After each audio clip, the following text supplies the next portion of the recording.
ومن يتق الله يجعل له مخرجا ويرزقه من حيث لا يحتسب ومن يتوكل على الله فهو حسبه إن الله بالغ أمره قد جعل الله لكل شيء قدرا.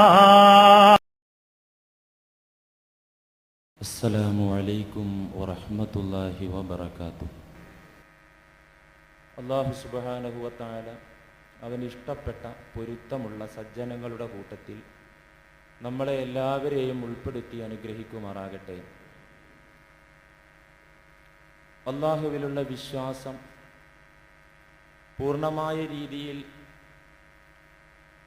ഹൃദയം നിറഞ്ഞ രീതിയിൽ വിശ്വസിച്ച് ഈമാനിൻ്റെ അഭിരുചി ഈ ലോകത്ത് തന്നെ ആസ്വദിക്കുന്ന ഭാഗ്യവാന്മാരുടെ കൂട്ടത്തിൽ അല്ലാഹു നമുക്കും ഇടം തരുമാറാകട്ടെ. നമ്മുടെ ജീവിതത്തിലെ എല്ലാ ക്ലേശങ്ങളും പ്രതിസന്ധികളും അല്ലാഹു റബ്ബുൽ ഇസ്സത്ത് മാറ്റി തരുമാറാകട്ടെ.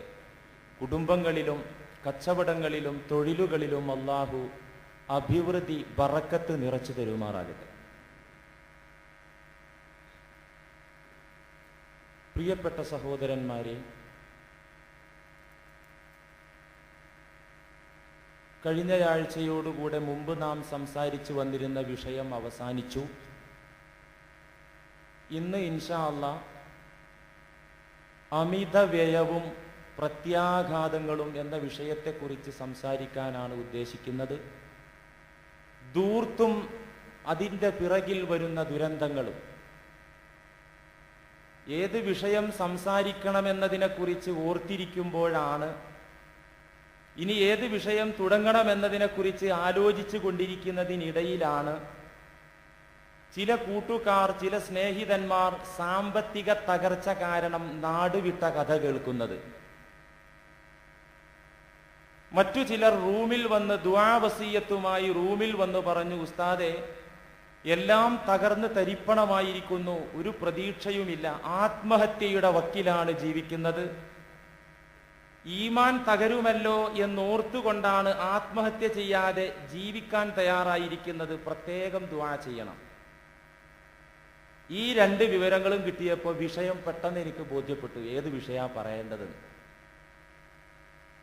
ദുആ ചെയ്യണം, ദുആ വേണ്ട കാര്യം തന്നെയാണ്. പക്ഷെ എന്തുകൊണ്ട് ഈ കൂട്ടുകാർക്ക് ഈ ദുരവസ്ഥ വന്നു, ബുദ്ധിമുട്ട് വന്നു? പലർക്കും ഫോൺ വന്നു കഴിഞ്ഞാൽ ഫോൺ എടുക്കാൻ പറ്റുന്നില്ല, ധൈര്യസമേതം വീട്ടിൽ നിന്ന് പുറത്തിറങ്ങാൻ പറ്റുന്നില്ല. തങ്ങളുടെ മുന്നിലുള്ള വഴി ഒന്നുകിൽ നാട് വിട്ടു പോവുക അല്ലെങ്കിൽ ആത്മഹത്യ ചെയ്യുക എന്നതവർ മനസ്സിലാക്കി. അത് മാത്രമേ ഇനി മുന്നിൽ വഴിയുള്ളൂ എന്നവർ ധരിച്ചിരിക്കുന്നു. അവർ പ്ലാൻ ചെയ്യുന്നത് പോലെ ഈ രണ്ട് കാര്യങ്ങളും ഈ മുസ്ലിം ഉമ്മത്തിൽ തന്നെ ധാരാളം ഇക്കാലത്ത് നടന്നുകൊണ്ടിരിക്കുകയും ചെയ്യുന്നു. കുറച്ച് ഈമാനുള്ള ആളുകൾ ആത്മഹത്യ ചെയ്യൂല, നാട് വിട്ടു പോകും, കുറെയൊക്കെ മുങ്ങി നടന്നു നോക്കും. എന്താണ് ഇതിന്റെ പിന്നിലുള്ള കാര്യം? അള്ളാഹു അങ്ങനെ ആക്കി, ദാരിദ്ര്യത്തിലാക്കി, കഷ്ടപ്പാടിലാക്കി എന്ന് പറഞ്ഞ് രക്ഷപ്പെടാൻ പറ്റൂല. അള്ളാഹു ഒരാളെയും അങ്ങനെ ഈ ലോകത്ത് ക്ലേശിപ്പിക്കൂല. സാമ്പത്തിക ദുരന്തത്തിൽ അള്ളാഹു വെറുതെ ആരെയും കൊണ്ടുചെന്നിടുകയില്ല. അതിന് ചില കാരണങ്ങളുണ്ട്. നബി സല്ലല്ലാഹു അലൈഹി വസല്ലമ തങ്ങൾ അതിനുള്ള കാരണം പറഞ്ഞു തന്നിട്ടുണ്ട്. പലരും ഈ ബുദ്ധിമുട്ടിൽ വന്നെത്തിയത് ധൂർത്ത് കൊണ്ട് മാത്രമാണ്, ദുർവ്യയം കൊണ്ട് മാത്രമാണ്. അള്ളാഹു വിശ്വസിച്ചേൽപ്പിച്ച അമാനത്തായ ധനം പരിധി വിട്ട് ഉപയോഗിച്ചത് കൊണ്ട് മാത്രമാണ് സാമ്പത്തിക പ്രതിസന്ധിയിലും അങ്ങനെ നാടുവിടലിലേക്കും ആത്മഹത്യയിലേക്കും അവരെ ചെന്നെത്തിച്ചത്, ആത്മഹത്യ ചെയ്യിച്ചത്. ധൂർത്താകുന്നു ധൂർത്ത്. പ്രിയമുള്ള സഹോദരന്മാരെ, ഒരു കാര്യം നാം മനസ്സിലാക്കുക. ആദ്യമായി ഒരു കാര്യം നാം അറിയണം. ഈ പ്രപഞ്ചത്തിൽ കാണുന്ന, ഈ ലോകത്ത് കാണുന്ന വിഭവങ്ങൾ ആസ്വദിക്കുന്നതിനെ, അനുഭവിക്കുന്നതിനെ അള്ളാഹു എതിർത്തിട്ടില്ല, ദീൻ വിലക്കിയിട്ടില്ല. ഇക്കാണുന്ന വിഭവങ്ങൾ, നമ്മുടെ മുന്നിൽ കാണുന്ന വിഭവങ്ങളൊക്കെ തന്നെ അള്ളാഹു റബ്ബുൽ ഇസ്സത്ത് പടച്ചത് നമുക്ക് ഉപയോഗിക്കാൻ വേണ്ടിയാണ്. അതുകൊണ്ട് തന്നെ നാം അവ അനുഭവിക്കണം. അനുഭവിക്കാതെ മാറി നിൽക്കലാണ് തെറ്റ്. ഭൗതിക വിഭവങ്ങളുണ്ടല്ലോ, നമുക്ക് ആസ്വദിക്കാൻ പറ്റുന്ന പല ചരക്കുകളും ഈ ലോകത്തുണ്ടല്ലോ. അവകൾ നമുക്ക് ഉപയോഗിക്കാൻ വേണ്ടി തന്നെയാണ് റബ്ബുൽ ഇസ്സത്ത് സംവിധാനിച്ചത്. ഖലഖലകും മാ ഫിൽ അർളി ജമീഅ. ഖുർആൻ, ഈ പ്രപഞ്ചത്തിലുള്ളതൊക്കെ നിങ്ങൾക്ക് വേണ്ടിയാണ് നാം പടച്ചിരിക്കുന്നത് എന്ന് അല്ലാഹു പറയുന്നു. അതുകൊണ്ട് സ്നേഹിതന്മാരെ, ഭൗതികമായ ചരക്കുകൾ അനുഭവിക്കുന്നത് കൊണ്ടും ആസ്വദിക്കുന്നത് കൊണ്ടും കുഴപ്പമില്ല. അതിൽ നിന്ന് അകന്നു നിൽക്കുന്നത് കൊണ്ടാണ് തെറ്റ്. അതൊന്നും എനിക്ക് വേണ്ട, ഈ സുഖ സൗകര്യങ്ങളൊന്നും എനിക്ക് വേണ്ട എന്ന് തീരുമാനിക്കലാണ് തെറ്റ്. നബി സല്ലല്ലാഹു അലൈഹി വസല്ലമ തങ്ങളുടെ ശിഷ്യന്മാരിൽപ്പെട്ട സ്വഹാബത്തിൽപ്പെട്ട ഒരു സംഘം ആളുകൾ പ്രതിജ്ഞയെടുത്തു. ആത്മീയ പുരോഗതി ആഗ്രഹിച്ചുകൊണ്ട് ചിലർ പ്രതിജ്ഞയെടുത്തു. ചില സ്വഹാബികൾ എന്താ പ്രതിജ്ഞയെടുത്തത്? നഖ്തഉ മദാകീറനാ വനതുറുകു ശഹവാതിദ് ദുനിയാ വനസീഹു ഫിൽ അർളി കമാ യഫ്അലുർ റുഹ്ബാൻ. ചില സ്വഹാബികൾ പ്രതിജ്ഞയെടുത്തു ആത്മീയ പുരോഗതിക്ക് വേണ്ടി. എന്താ പ്രതിജ്ഞ? നഖ്തഉ മദാകീറനാ, നമ്മുടെ ലൈംഗിക അവയവങ്ങൾ നമുക്ക് ഛേദിച്ച് കളയാം, മുറിച്ച് കളയാം. കാരണം പലപ്പോഴും കാമവികാരമാണ് നമ്മെ തെറ്റിൽ അകപ്പെടുത്തുന്നത്, നമുക്ക് നിയന്ത്രണം കിട്ടാതിരിക്കുന്നത് ആ ഒരു അവയവം കൊണ്ടാണ്. അതുകൊണ്ട് നഖ്തഉ മദാകീറന, നമ്മുടെ ജനനേന്ദ്രിയങ്ങൾ നമുക്ക് ഛേദിച്ച് കളയാം. വനതുറുകു ശഹവാതിദ് ദുനിയാ, ഈ ലോകത്തുള്ള ആസ്വാദനങ്ങൾ, അനുഭവിക്കാൻ പറ്റുന്ന സാധനങ്ങൾ, അവകളൊക്കെ, ആ സുഖങ്ങളൊക്കെ നമുക്ക് മാറ്റിവെക്കാം, ഉപേക്ഷിക്കാം. എന്നിട്ട് വനസീഹു ഫിൽ അർളി കമാ യഫ്അലുർ റുഹ്ബാൻ, ഒരുപാട് സന്യാസിമാർ ലോകത്ത് കഴിഞ്ഞു പോയിട്ടുണ്ട്. ആ സന്യാസിമാരും പുരോഹിതന്മാരും ജീവിക്കുന്നത് പോലെ, അല്ലെങ്കിൽ ജീവിച്ചതുപോലെ നമുക്കും സൃഷ്ടാവിലേക്ക് സഞ്ചരിച്ച് ജീവിക്കാം. ഒരു സുഖങ്ങളും നമുക്ക് വേണ്ട, ഒരു ആസ്വാദനങ്ങളും നമുക്ക് വേണ്ട. ആ ആസ്വാദനത്തിന്റെ കാരണമായ അവയവങ്ങൾ നമുക്കങ്ങ് മുറിച്ചു കളയാം തീരുമാനെടുത്തു. അവരെ ഈമാൻ ചൂടായിട്ട് അവരെടുത്ത തീരുമാനം സത്യത്തിൽ അത് ശരിയല്ല. ഫബലഗൻ നബിയ സല്ലല്ലാഹു അലൈഹി വസല്ലം, ഈ വാർത്ത നബി തങ്ങളുടെ കാതിലെത്തിയപ്പോ ഫഖാല നബിയു സല്ലല്ലാഹു അലൈഹി വസല്ലം ലാകിന്നി അസൂമു വ ഉഫ്തിറു വ ഉസല്ലി വ അനാമു വ അൻകിഹുൻ നിസാ. നിങ്ങൾ അങ്ങനെ തീരുമാനിച്ചോ? ലാകിന്നി, എങ്കിൽ ഞാൻ അസൂമു വ ഉഫ്തിറു, ഞാൻ നോമ്പ് പിടിക്കാറുണ്ട്, നോമ്പ് മുറിക്കാറുണ്ട്. നോമ്പ് പിടിച്ചു തുടങ്ങിയ സ്വഹാബികൾ കരുതും ഇനി നോമ്പന്നെ ഇരിക്കും, എത്ര ദിവസമായി നബി നോമ്പ് പിടിച്ചു തുടങ്ങിയിട്ട്, മുറിക്കണില്ലല്ലോ, ഇനി എന്നും നോമ്പായിരിക്കും എന്ന് വിചാരിക്കും. പക്ഷേ പിന്നെ മുറിക്കുന്നു, മുറിച്ചാ തോന്നും ഇനി നോമ്പിലേക്ക് പോകൂലാന്ന്. വ ഉസല്ലി വ അനാമു, ഞാൻ നമസ്കരിക്കാറുണ്ട്, ഞാൻ ഉറങ്ങുകയും ചെയ്യാറുണ്ട്. വ അൻകിഹുൻ നിസാ, ഞാൻ വിവാഹം കഴിച്ചിട്ടുണ്ട്. ഫമൻ അഖദ ബിസുന്നതി ഫഹുവ മിന്നി, ഈ രീതിയിൽ ആര് ജീവിച്ചോ ഫഹുവ മിന്നി, അങ്ങനെ ജീവിച്ചവരാണ് എന്റെ സൊസൈറ്റിയിലെ മെമ്പർഷിപ്പിന് അർഹരായ ആളുകൾ. ഞാൻ ഈ ജീവിച്ചല്ലോ, എന്റെ ജീവിതം എങ്ങനെ? ആ ജീവിതം ജീവിച്ചവർ, എന്റെ സുന്നത്ത് പിടിച്ചവർ ഫഹുവ മിന്നി, എന്റെ സൊസൈറ്റിയിലെ മെമ്പറാണ് അത്തരത്തിലുള്ള ആളുകൾ. വമൻ ലം യഖുദ് ബിസുന്നതി ഫലൈസ മിന്നി, എന്റെ ഈ ജീവിതചര്യ അനുകരിക്കാത്തവർ ഫലൈസ മിന്നി, എന്റെ ഈ ഉദ്ദാനതയുടെ സൊസൈറ്റിയിൽ മെമ്പർഷിപ്പിന് അത്തരക്കാർക്ക് അർഹതല്ല. അവരെ കുറിച്ച് മുസ്ലിം തന്നെ പറയാൻ പറ്റൂല. മുസ്തഫായ നബി തങ്ങളുടെ ജീവിതത്തിൽ ഭക്തിയുണ്ട്, ആരാധനയുണ്ട്, അധ്വാനങ്ങളുണ്ട്, അതോടൊപ്പം തന്നെ വിനോദങ്ങളുണ്ട്, സന്തോഷങ്ങളുണ്ട്, തമാശകളുണ്ട്, ആസ്വാദനങ്ങളുണ്ട്, ഫാഷനുണ്ട്, എല്ലാം ഉണ്ട്. ഞാൻ ഓർത്തുപോവാണ്, വൈക്കം മുഹമ്മദ് ബഷീറിന്റെ ഒരു കൃതിയിൽ ഞാൻ എവിടെയോ വായിച്ചത് ഈ സമയത്ത് ഓർക്കുകയാണ്. ബഷീർ പറയാണ്, വർത്തമാന കാലത്ത്, ഈ കഴിഞ്ഞ കാലത്താണല്ലോ അദ്ദേഹം ജീവിച്ചത്, വർത്തമാന കാലത്തായിരുന്നു മുഹമ്മദ് നബി തങ്ങൾ വന്നതെങ്കിൽ, ഏത് അദ്ദേഹം ജീവിച്ച കാലം വെച്ച് പറയാണ്, ഇക്കാലത്താണ് മുഹമ്മദ് നബി തങ്ങൾ വന്നതെങ്കിൽ ഏറ്റവും വലിയ പരിഷ്കാരിയായ ഫാഷൻ മാനായിരിക്കും മുഹമ്മദ് നബി സല്ലല്ലാഹു അലൈഹി വസല്ലം. ഒരു ചിന്തകൻ, ഒരു എഴുത്തുകാരൻ, ഒരു സാഹിത്യകാരൻ അങ്ങനെ മനസ്സിലാക്കിയതിൽ തെറ്റൊന്നുമില്ല. കാരണം നബി തങ്ങളുടെ ജീവിതം, ചരിത്രം പരിശോധിച്ചാൽ അറിയാം. ഫാഷൻ ഉണ്ടായിരുന്നു, ഭംഗിയുണ്ടായിരുന്നു, അലങ്കാരമുണ്ടായിരുന്നു, ആസ്വാദനങ്ങൾ ഉണ്ടായിരുന്നു. അവകളോടൊപ്പം ആത്മീയതയും ആരാധനയും തഖ്വയും ഭക്തിയും എല്ലാം അവിടത്തെ ജീവിതത്തിൽ സമ്മേളിച്ചിരുന്നു.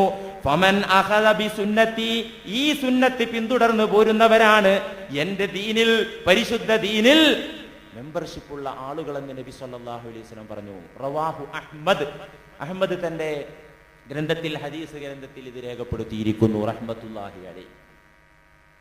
അപ്പൊ നാം ആലോചിക്കേണ്ടത് എന്താണ് പ്രവാചക തിരുമേനി പറഞ്ഞത്? ഈ ലോകത്ത് പല സാധനം ഉണ്ടല്ലോ അല്ലെ, നമ്മളൊക്കെ കണ്ട പല സാധനങ്ങൾ.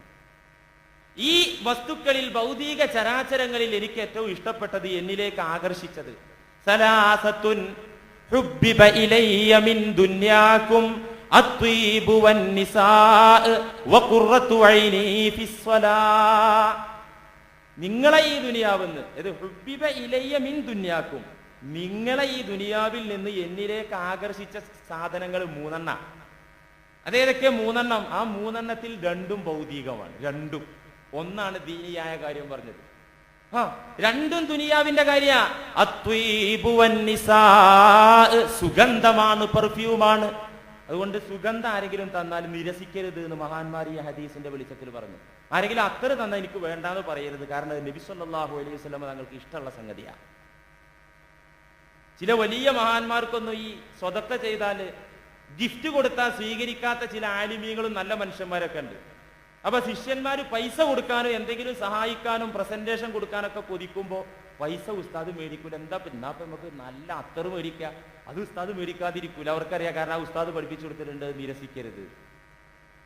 അത്വീബു, ഒന്ന് സുഗന്ധമാണ്, സുഗന്ധം എനിക്ക് താല്പര്യമുള്ള വസ്തുവാണ്. വന്നിസാ, ഭാര്യമാർ, സ്ത്രീകൾ എന്നല്ല, ബസ് സ്റ്റോപ്പ് പോയിക്കുക എന്നല്ല അതിനർത്ഥം. അന്നിസാ, ഭാര്യമാർ, എന്റെ ഭാര്യമാർ.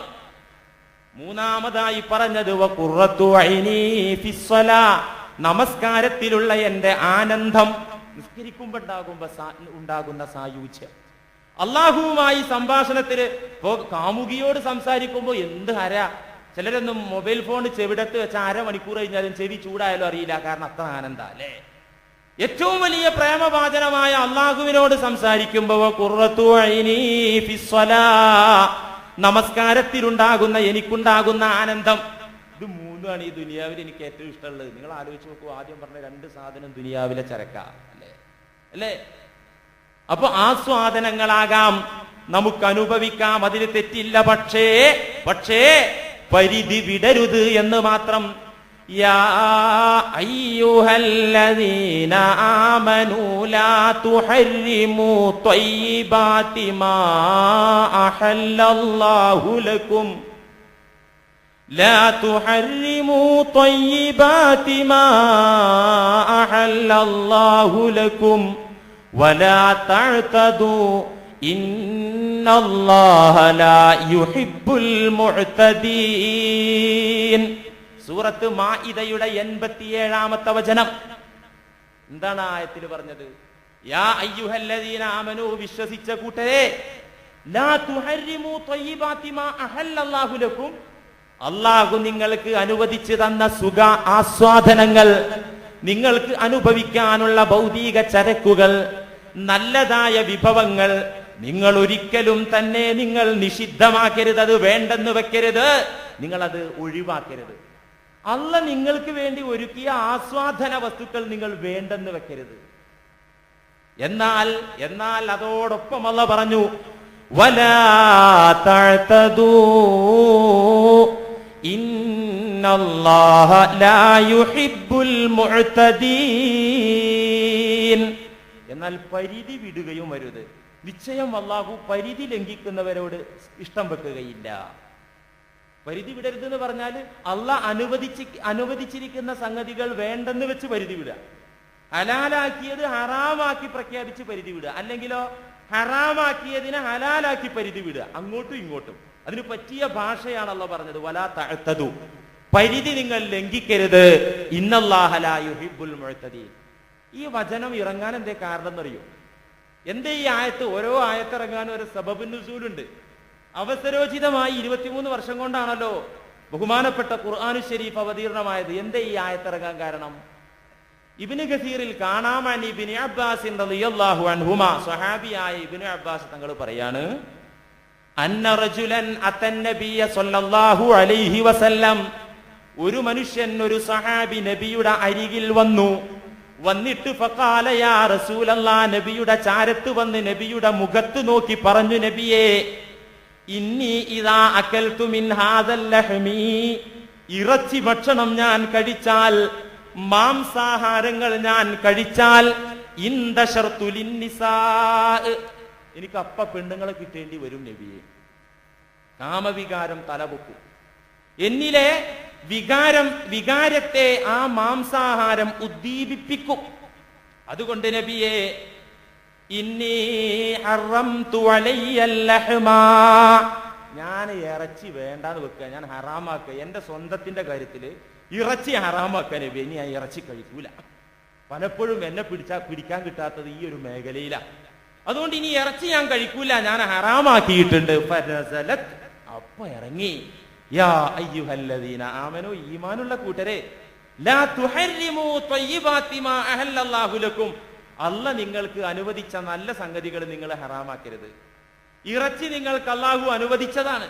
നിങ്ങൾക്ക് വേണ്ടിയാണ് കാലികളെ പടച്ചത്, നിങ്ങൾക്ക് വേണ്ടിയാണ് മാംസം പടച്ചത്, പാല് പടച്ചത്. വലാ തഅതദൂ, നിങ്ങൾ പരിധി വിടരുത് എന്ന് മാത്രമേ ഉള്ളൂ. അതുകൊണ്ട് കാമവികാരത്തെ ശമിപ്പിക്കാൻ അനുവദിക്കപ്പെട്ട മാർഗങ്ങളിലേക്ക് പോവാന്നല്ലാതെ അല്ലാഹ് ഹലാലാക്കിയ ഇറച്ചി ഭക്ഷണം ഒരിക്കലും ഹറാമാക്കരുത് എന്ന് പരിശുദ്ധ ഖുർആൻ അവിടെ തിരുത്തുകയാണ് ചെയ്തത്.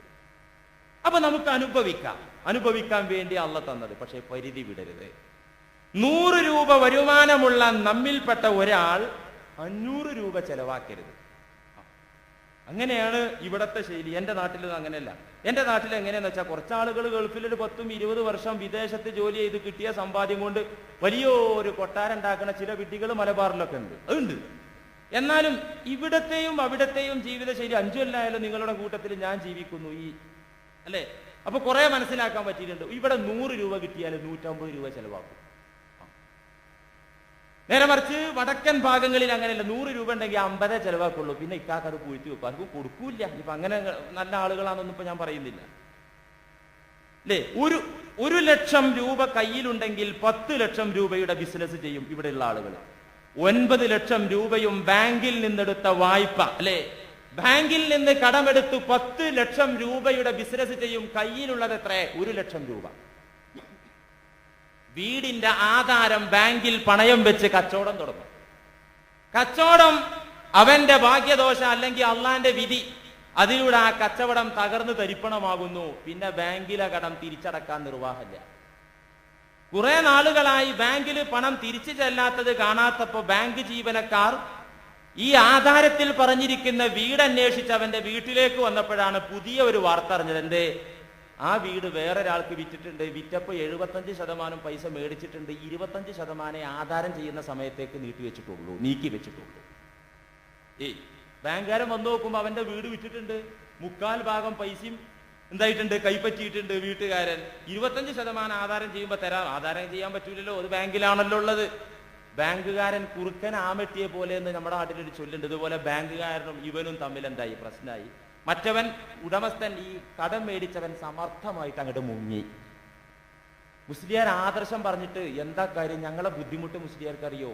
വേറെ ഒരു വഴി മുന്നിലില്ലാത്തത് കൊണ്ടല്ലേ, ഇടങ്ങാറിലും പ്രതിസന്ധിയിലും എത്തിയത് കൊണ്ടല്ലേ എങ്ങനെയൊക്കെ ചെയ്തത്? ശരിയാണ്. എന്തുകൊണ്ടാ നിനക്ക് ഈ പ്രത്യാഘാതം ബുദ്ധിമുട്ട് വന്നത്? നീ അതൊന്ന് ചിന്തിച്ചു നോക്ക്.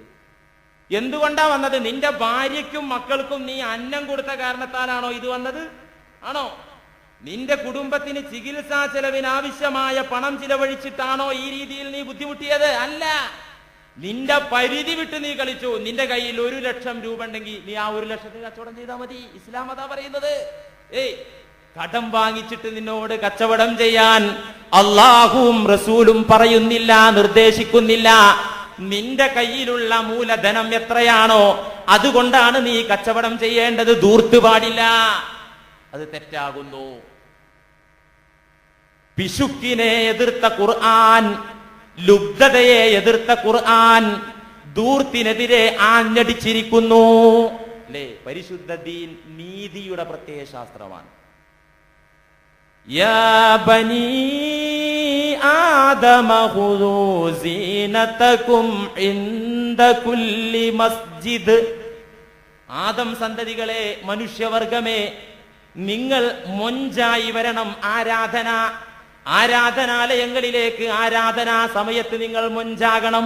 പ്രത്യേകിച്ച് വെള്ളിയാഴ്ച ദിവസവും പെരുന്നാൾ ദിവസവും അല്ലാഹു പറയാ ഖുർആനിൽ, ഖുദൂ സീനതകും ഇൻദ കുല്ലി മസ്ജിദ്. ഓരോ ആരാധന സമയത്തും നിങ്ങൾ മൊഞ്ചായിട്ട് വരണം, നല്ല വസ്ത്രമണിഞ്ഞിട്ട് വരണം. എന്തെങ്ങനെ പറയാൻ കാരണം? തഫ്സീറിൽ കാണാം, അൻ ഇബ്നു അബ്ബാസ് റളിയല്ലാഹു അൻഹുമാ, മഹാനായ സ്വഹാബി ഇബ്നു അബ്ബാസ് തങ്ങൾ പറയാണ്, കാനൂ ഫിൽ ജാഹിലിയത്തി യതൂഫൂന ബിൽ ബൈത്തി ഉറാത്തൻ. ജാഹിലിയ കാലത്ത് അന്നുള്ള ആളുകൾ കഅബാലയത്തിൽ വന്നിട്ട് അവർ പ്രദക്ഷിണം ചെയ്തിരുന്നത്, തവാഫ് ചെയ്തിരുന്നത് ഉറാത്തൻ, നഗ്നരായിട്ടായിരുന്നു. അർരിജാലു വന്നിസാഉ, സ്ത്രീകളും പുരുഷന്മാരും ഒക്കെ. ജാഹിലിയ കാലത്ത് സ്ത്രീകളും പുരുഷന്മാരും തവാഫ് ചെയ്തപ്പോൾ നഗ്നരായി തവാഫ് ചെയ്തിരുന്നു. ആ അന്ധവിശ്വാസത്തെ, അബദ്ധധാരണയെ, വിഡ്ഢിത്തത്തെ ഖുർആൻ ഇവിടെ എതിർക്കുന്നു. പക്ഷെ ആ ജാഹിലിയത്തിലും ചെറിയൊരു മാന്യത, അർരിജാലു ബിന്നഹാരി വന്നിസാഉ ബില്ലൈലി. പകൽ സമയത്ത് തവാഫ് ചെയ്തിരുന്നത്, തുണിയൊക്കെ ഉരിഞ്ഞു കളഞ്ഞ് തുണി ഉപേക്ഷിച്ച് നഗ്നരായി പകൽ സമയത്ത് തവാഫ് ചെയ്തിരുന്നത് പുരുഷന്മാർ. അന്നിസാഉ ബില്ലൈലി, സ്ത്രീകൾ പാതിരാത്രിയിൽ ഇരുട്ട് സമയത്തായിരുന്നു അങ്ങനെ ചെയ്തിരുന്നത്. അപ്പൊ ജാഹിലിയത്തിന് അങ്ങനെ ഒരു മാന്യതയെങ്കിലും ഉണ്ട്, ഇന്നതില്ലല്ലോ. ഇന്നിപ്പോ പടിഞ്ഞാറിന്റെ വേഷം ഇങ്ങോട്ട് കയറി വന്നിട്ട് അർദ്ധനഗ്നകളായി നമ്മളെ പെണ്ണുങ്ങള് വളരെ ഒരു നാണുമില്ലാതെ പച്ചപ്പകല് പ്രദർശിപ്പിച്ച് നടക്കുക. ജാഹിലിയ കാലത്ത് അന്നിസാഉ ബില്ലൈലി, ഇതിപ്പോ അങ്ങനെ പച്ചയില അള്ളപ്പ കണ്ടോട്ടെ, കാരണം അള്ളാഹ്ക്ക് തുണി ഇട്ടാലും ഉള്ളിലുള്ളത് കാണാമല്ലോ. അതുകൊണ്ട് രാത്രി മതി, ജനങ്ങളെ കാണിച്ചു കൊടുക്കണ്ട എന്നുള്ളൊരു മാന്യത ജാഹിലിയത്തിലെ വനിതകൾക്കുണ്ടായിരുന്നു. ഈ അബദ്ധധാരണയെ ഖുർആൻ തിരുത്തി, വകുലൂ വശ്റബൂ വലാ തുസ്രിഫൂ ഇന്നഹു ലാ യുഹിബ്ബുൽ മുസ്രിഫീൻ. അപ്പോൾ നിങ്ങൾ ആരാധനയ്ക്ക് വരുമ്പോൾ, ആളുകൾ കൂടുന്നിടത്തേക്ക് വരുമ്പോൾ നിങ്ങൾ മൊഞ്ചായിട്ട് വരണം. വകുലൂ വശ്റബൂ, നിങ്ങൾ ഭക്ഷിക്കണം, നിങ്ങൾ കുടിക്കണം. വലാ തുസ്രിഫൂ, അവിടെയും നിങ്ങൾ പരിധി ലംഘിക്കരുത്. ഇന്നഹു ലാ യുഹിബ്ബുൽ മുസ്രിഫീൻ, നിശ്ചയം പരിധി വിടുന്നവരെ, ധൂർത്തന്മാരെ അല്ലാഹു ഇഷ്ടപ്പെടുകയില്ല. എന്നിട്ട് തുടർന്ന് പറയാം, ഖുൽ മൻ ഹറമ സീനത്തല്ലാഹി അല്ലതീ അഖ്റജ ലിഇബാദിഹി വത്ത്വയ്യിബാതി മിനർ റിസ്ഖ്. സൂറത്തുൽ മാഇദയുടെ സൂറത്ത് അഅറാഫിന്റെ 31, 32 വചനങ്ങൾ. സൂറത്ത് അഅറാഫിന്റെ 31, 32 വചനങ്ങൾ എന്താ പറയുന്നത്? നബിയെ, അവരോട് ചോദിക്കുക, ആരാണ് നിഷിദ്ധമാക്കിയത്? അല്ലദീ അഖ്റജല്ലാഹു ലിഇബാദിഹി ഖുൽ മൻ ഹറമ സീനത്തല്ലാഹി അല്ലതീ അഖ്റജ ലിഇബാദിഹി. അല്ലാഹു അവന്റെ അടിമകൾക്ക് സംവിധാനിച്ചിരിക്കുന്ന, ഒരുക്കി വച്ചിരിക്കുന്ന അലങ്കാരങ്ങളെ, ആസ്വാദന വസ്തുക്കളെ, ഭംഗിയാക്കുന്ന വസ്തുക്കളെ ആരാണ് ഹറാമാക്കുന്നതെന്ന് അവരോട് ചോദിക്കൂ നബിയെ. അല്ലാഹു ഒരുക്കിയ ഭംഗികളെയും അലങ്കാരങ്ങളെയും രുചികളെയും ഹറാമാക്കുന്നവർ ആരെന്ന് ചോദിക്കൂ. വത്വയ്യിബാതി മിനർ റിസ്ഖ്, വിഭവസമൃദ്ധമായ ഭക്ഷണ പദാർത്ഥങ്ങളെയും ഹറാമാക്കുന്നവർ ആര് എന്ന് ചോദിക്കൂ നബിയെ. ഇത് നമ്മളല്ല നബിയെ, ഞാനല്ല, ദൈവദൂതനായ നിങ്ങളെ നാം ആ ഡ്യൂട്ടി ഏൽപ്പിച്ചിട്ടില്ല. വിഭവസമൃദ്ധമായ ഭക്ഷണങ്ങൾ, അലങ്കാരങ്ങൾ, ഭംഗികൾ, ആസ്വാദനങ്ങൾ, പ്രൗഢികൾ നാം ഹറാമാക്കിയിട്ടില്ല. ഖുൽ മൻ ഹറമ സീനത്തല്ലാഹി അല്ലതീ അഖ്റജ ലിഇബാദിഹി വത്ത്വയ്യിബാതി മിനർ റിസ്ഖ് ഖുൽ ഹിയ ലില്ലദീന ആമനൂ ഫിൽ ഹയാത്തിദ് ദുനിയാ ഖാലിസതൻ യൗമൽ ഖിയാമ. നബിയെ, അവരോട് പറഞ്ഞു കൊടുക്കൂ, നബിയെ അവർക്ക് പഠിപ്പിച്ചു കൊടുക്കൂ. ഈ വിഡ്ഢികളുടെ ഈ ജൽപ്പനം സത്യമാണെന്ന് ലോക ജനത വിചാരിക്കണ്ട.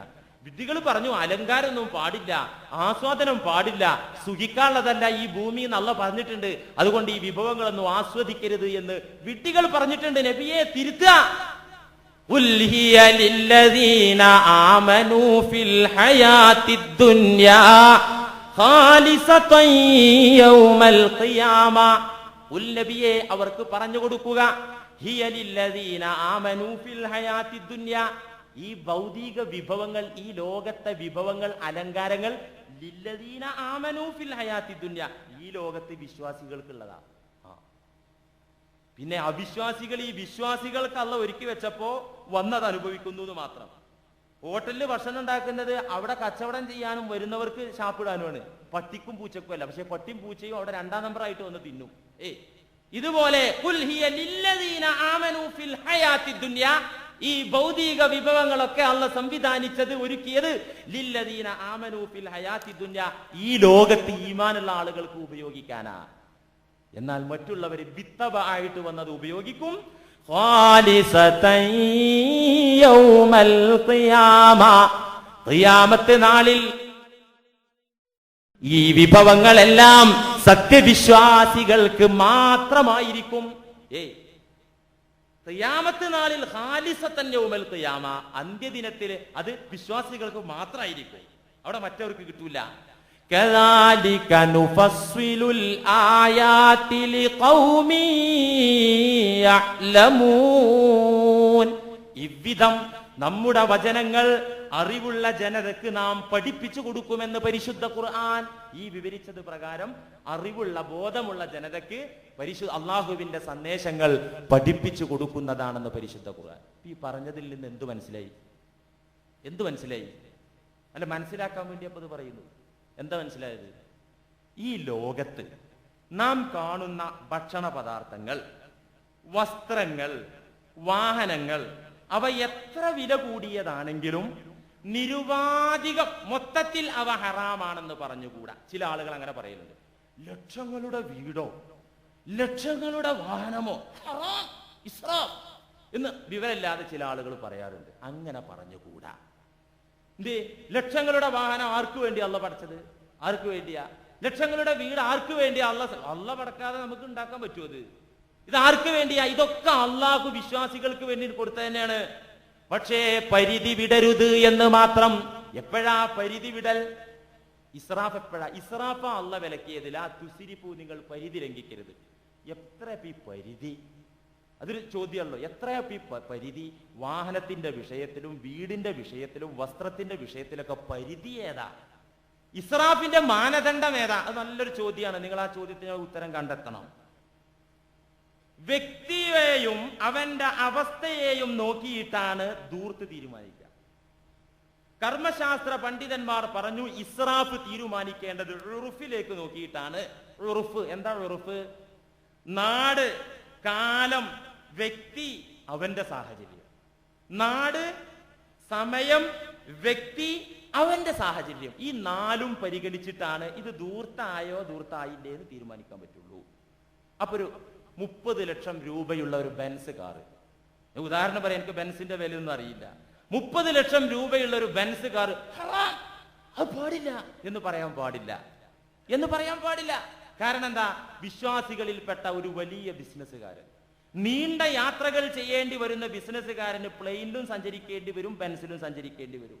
മാത്രല്ല, അള്ളാഹു ഒരു വിശ്വാസിയെ ധനം നന്നായി കൊടുത്ത് ആദരിച്ചാൽ അതിന്റെ ലക്ഷണങ്ങൾ അവനിൽ കാണുന്നത് അള്ളാഹ്ക്ക് ഇഷ്ടാ.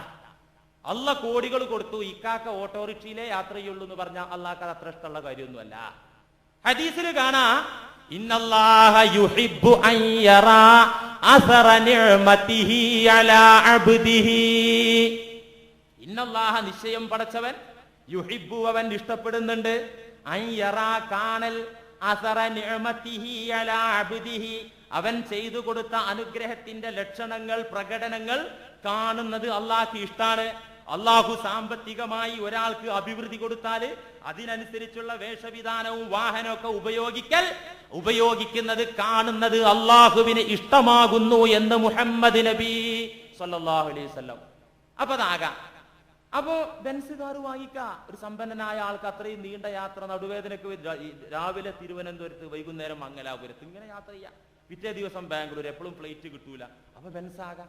ഇത് കണ്ടിട്ട് മാരുതി 800 വാങ്ങിക്കാൻ മാത്രം കാശുള്ള ഒരു പാവൻ ചങ്ങാതി എനിക്കും വേണം ബെൻസ് എന്ന് പറഞ്ഞ് വാശിടിക്കുമ്പോഴാണ് ഇസ്രാഫ് വരിക. അവങ്ങനെ ചിന്തിച്ചു, എന്താ എനിക്കും അതായിക്കൂടെ, എന്ത് സുഖമാണ് അതിൽ യാത്ര ചെയ്യാൻ, അത് ഒന്ന് എനിക്ക് പുതിയത് ഇപ്പൊ മേടിക്കാൻ കടം മേടിച്ചാലും നടക്കൂല, അതുകൊണ്ട് ഒരു പഴയ ബെൻസെങ്കിലും വാങ്ങിക്കുക എന്ന് വിചാരിച്ചിട്ട് 800 വാങ്ങിക്കാൻ മാത്രം പ്രാപ്തിയുള്ള ആള് ബെൻസ് വാങ്ങിച്ചാൽ അതിന്റെ പേരാണ് ഇസ്രാഫ്, ധൂർത്ത്.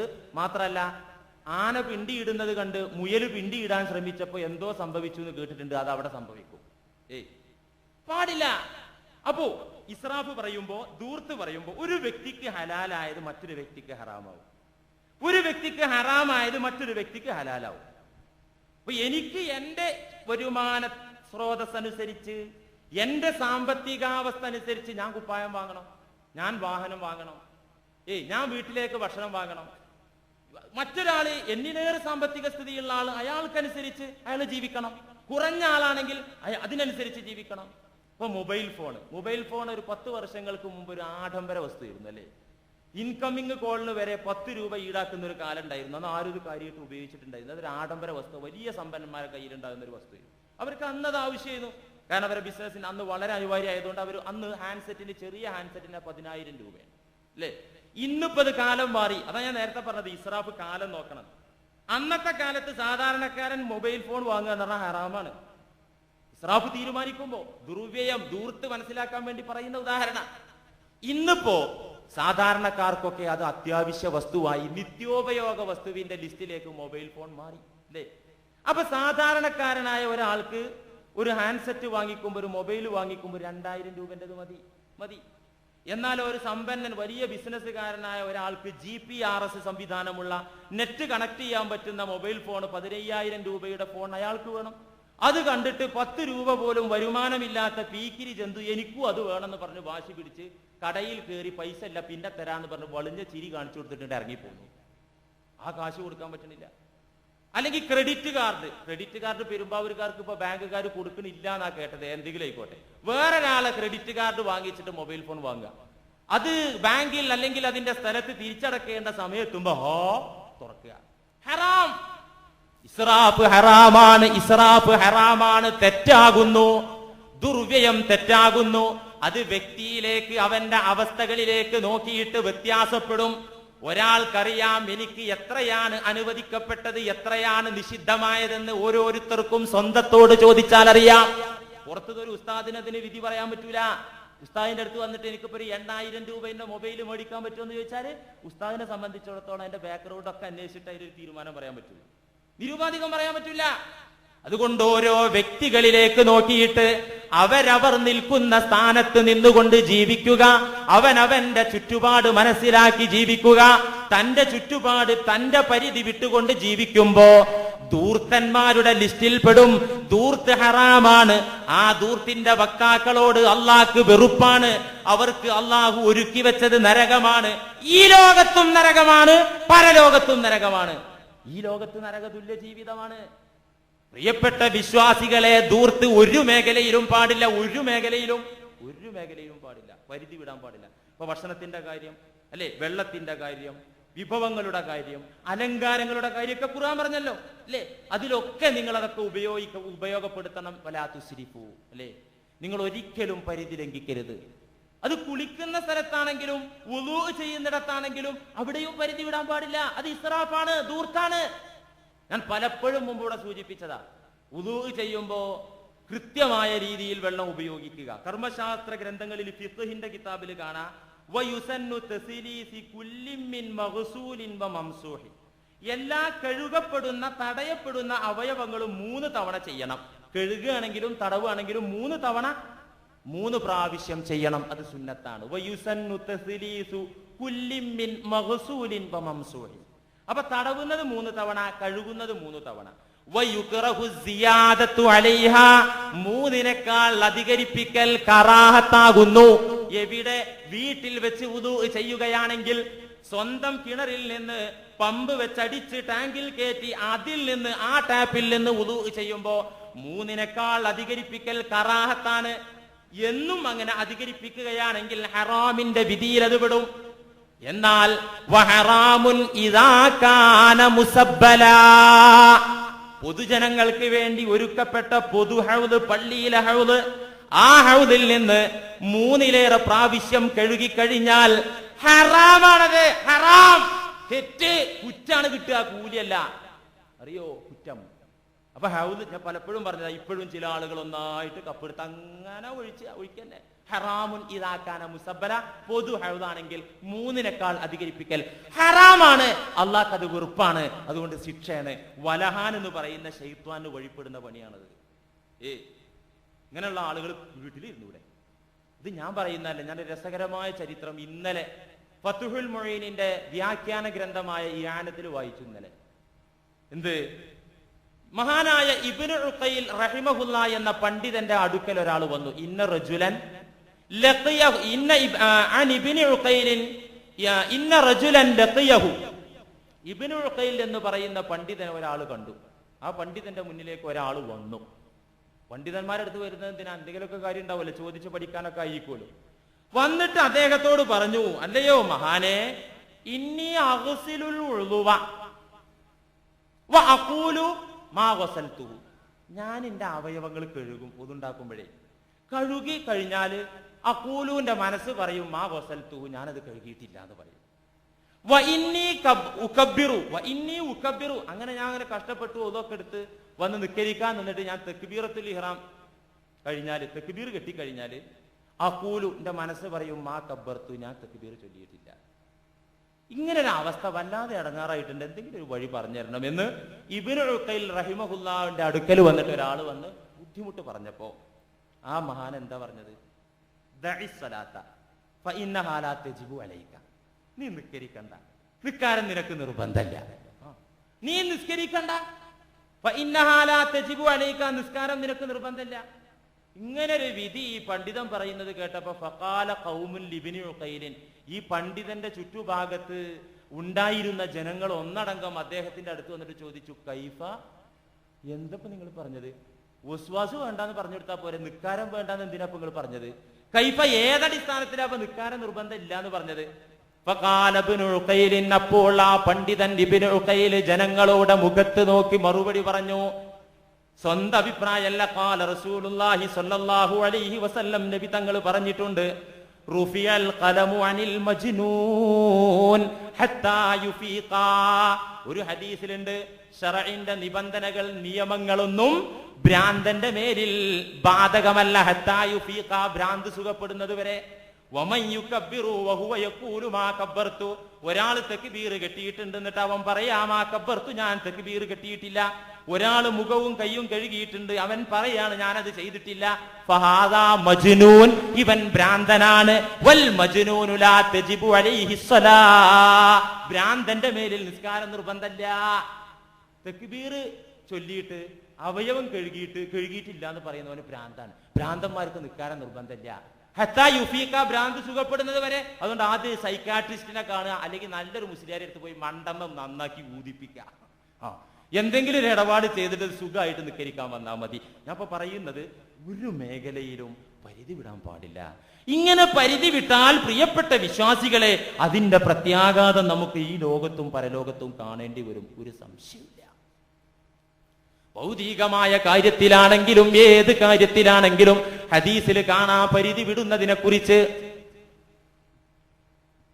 അസ്സഹാദത്തു ഫിദ്ദുനിയാ ലൈസത് ബിതഹരീമിൽ ഹലാൽ വലാ ഇളാഅത്തിൽ മാൽ വഇന്ന അസ്സഹാദത ഫിദ്ദുനിയാ.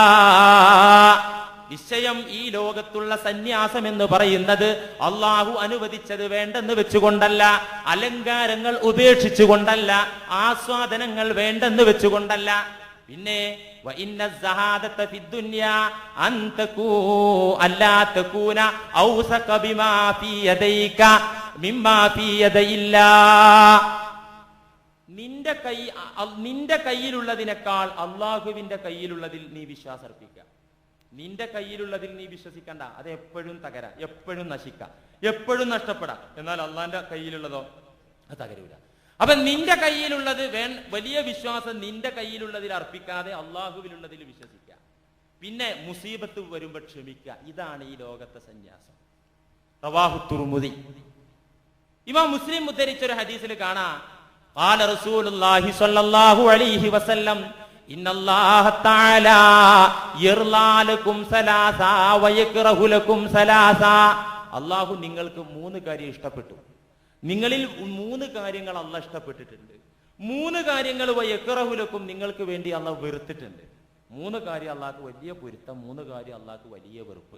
ഇങ്ങനെ ഉണ്ട്. ഏതാ അത്?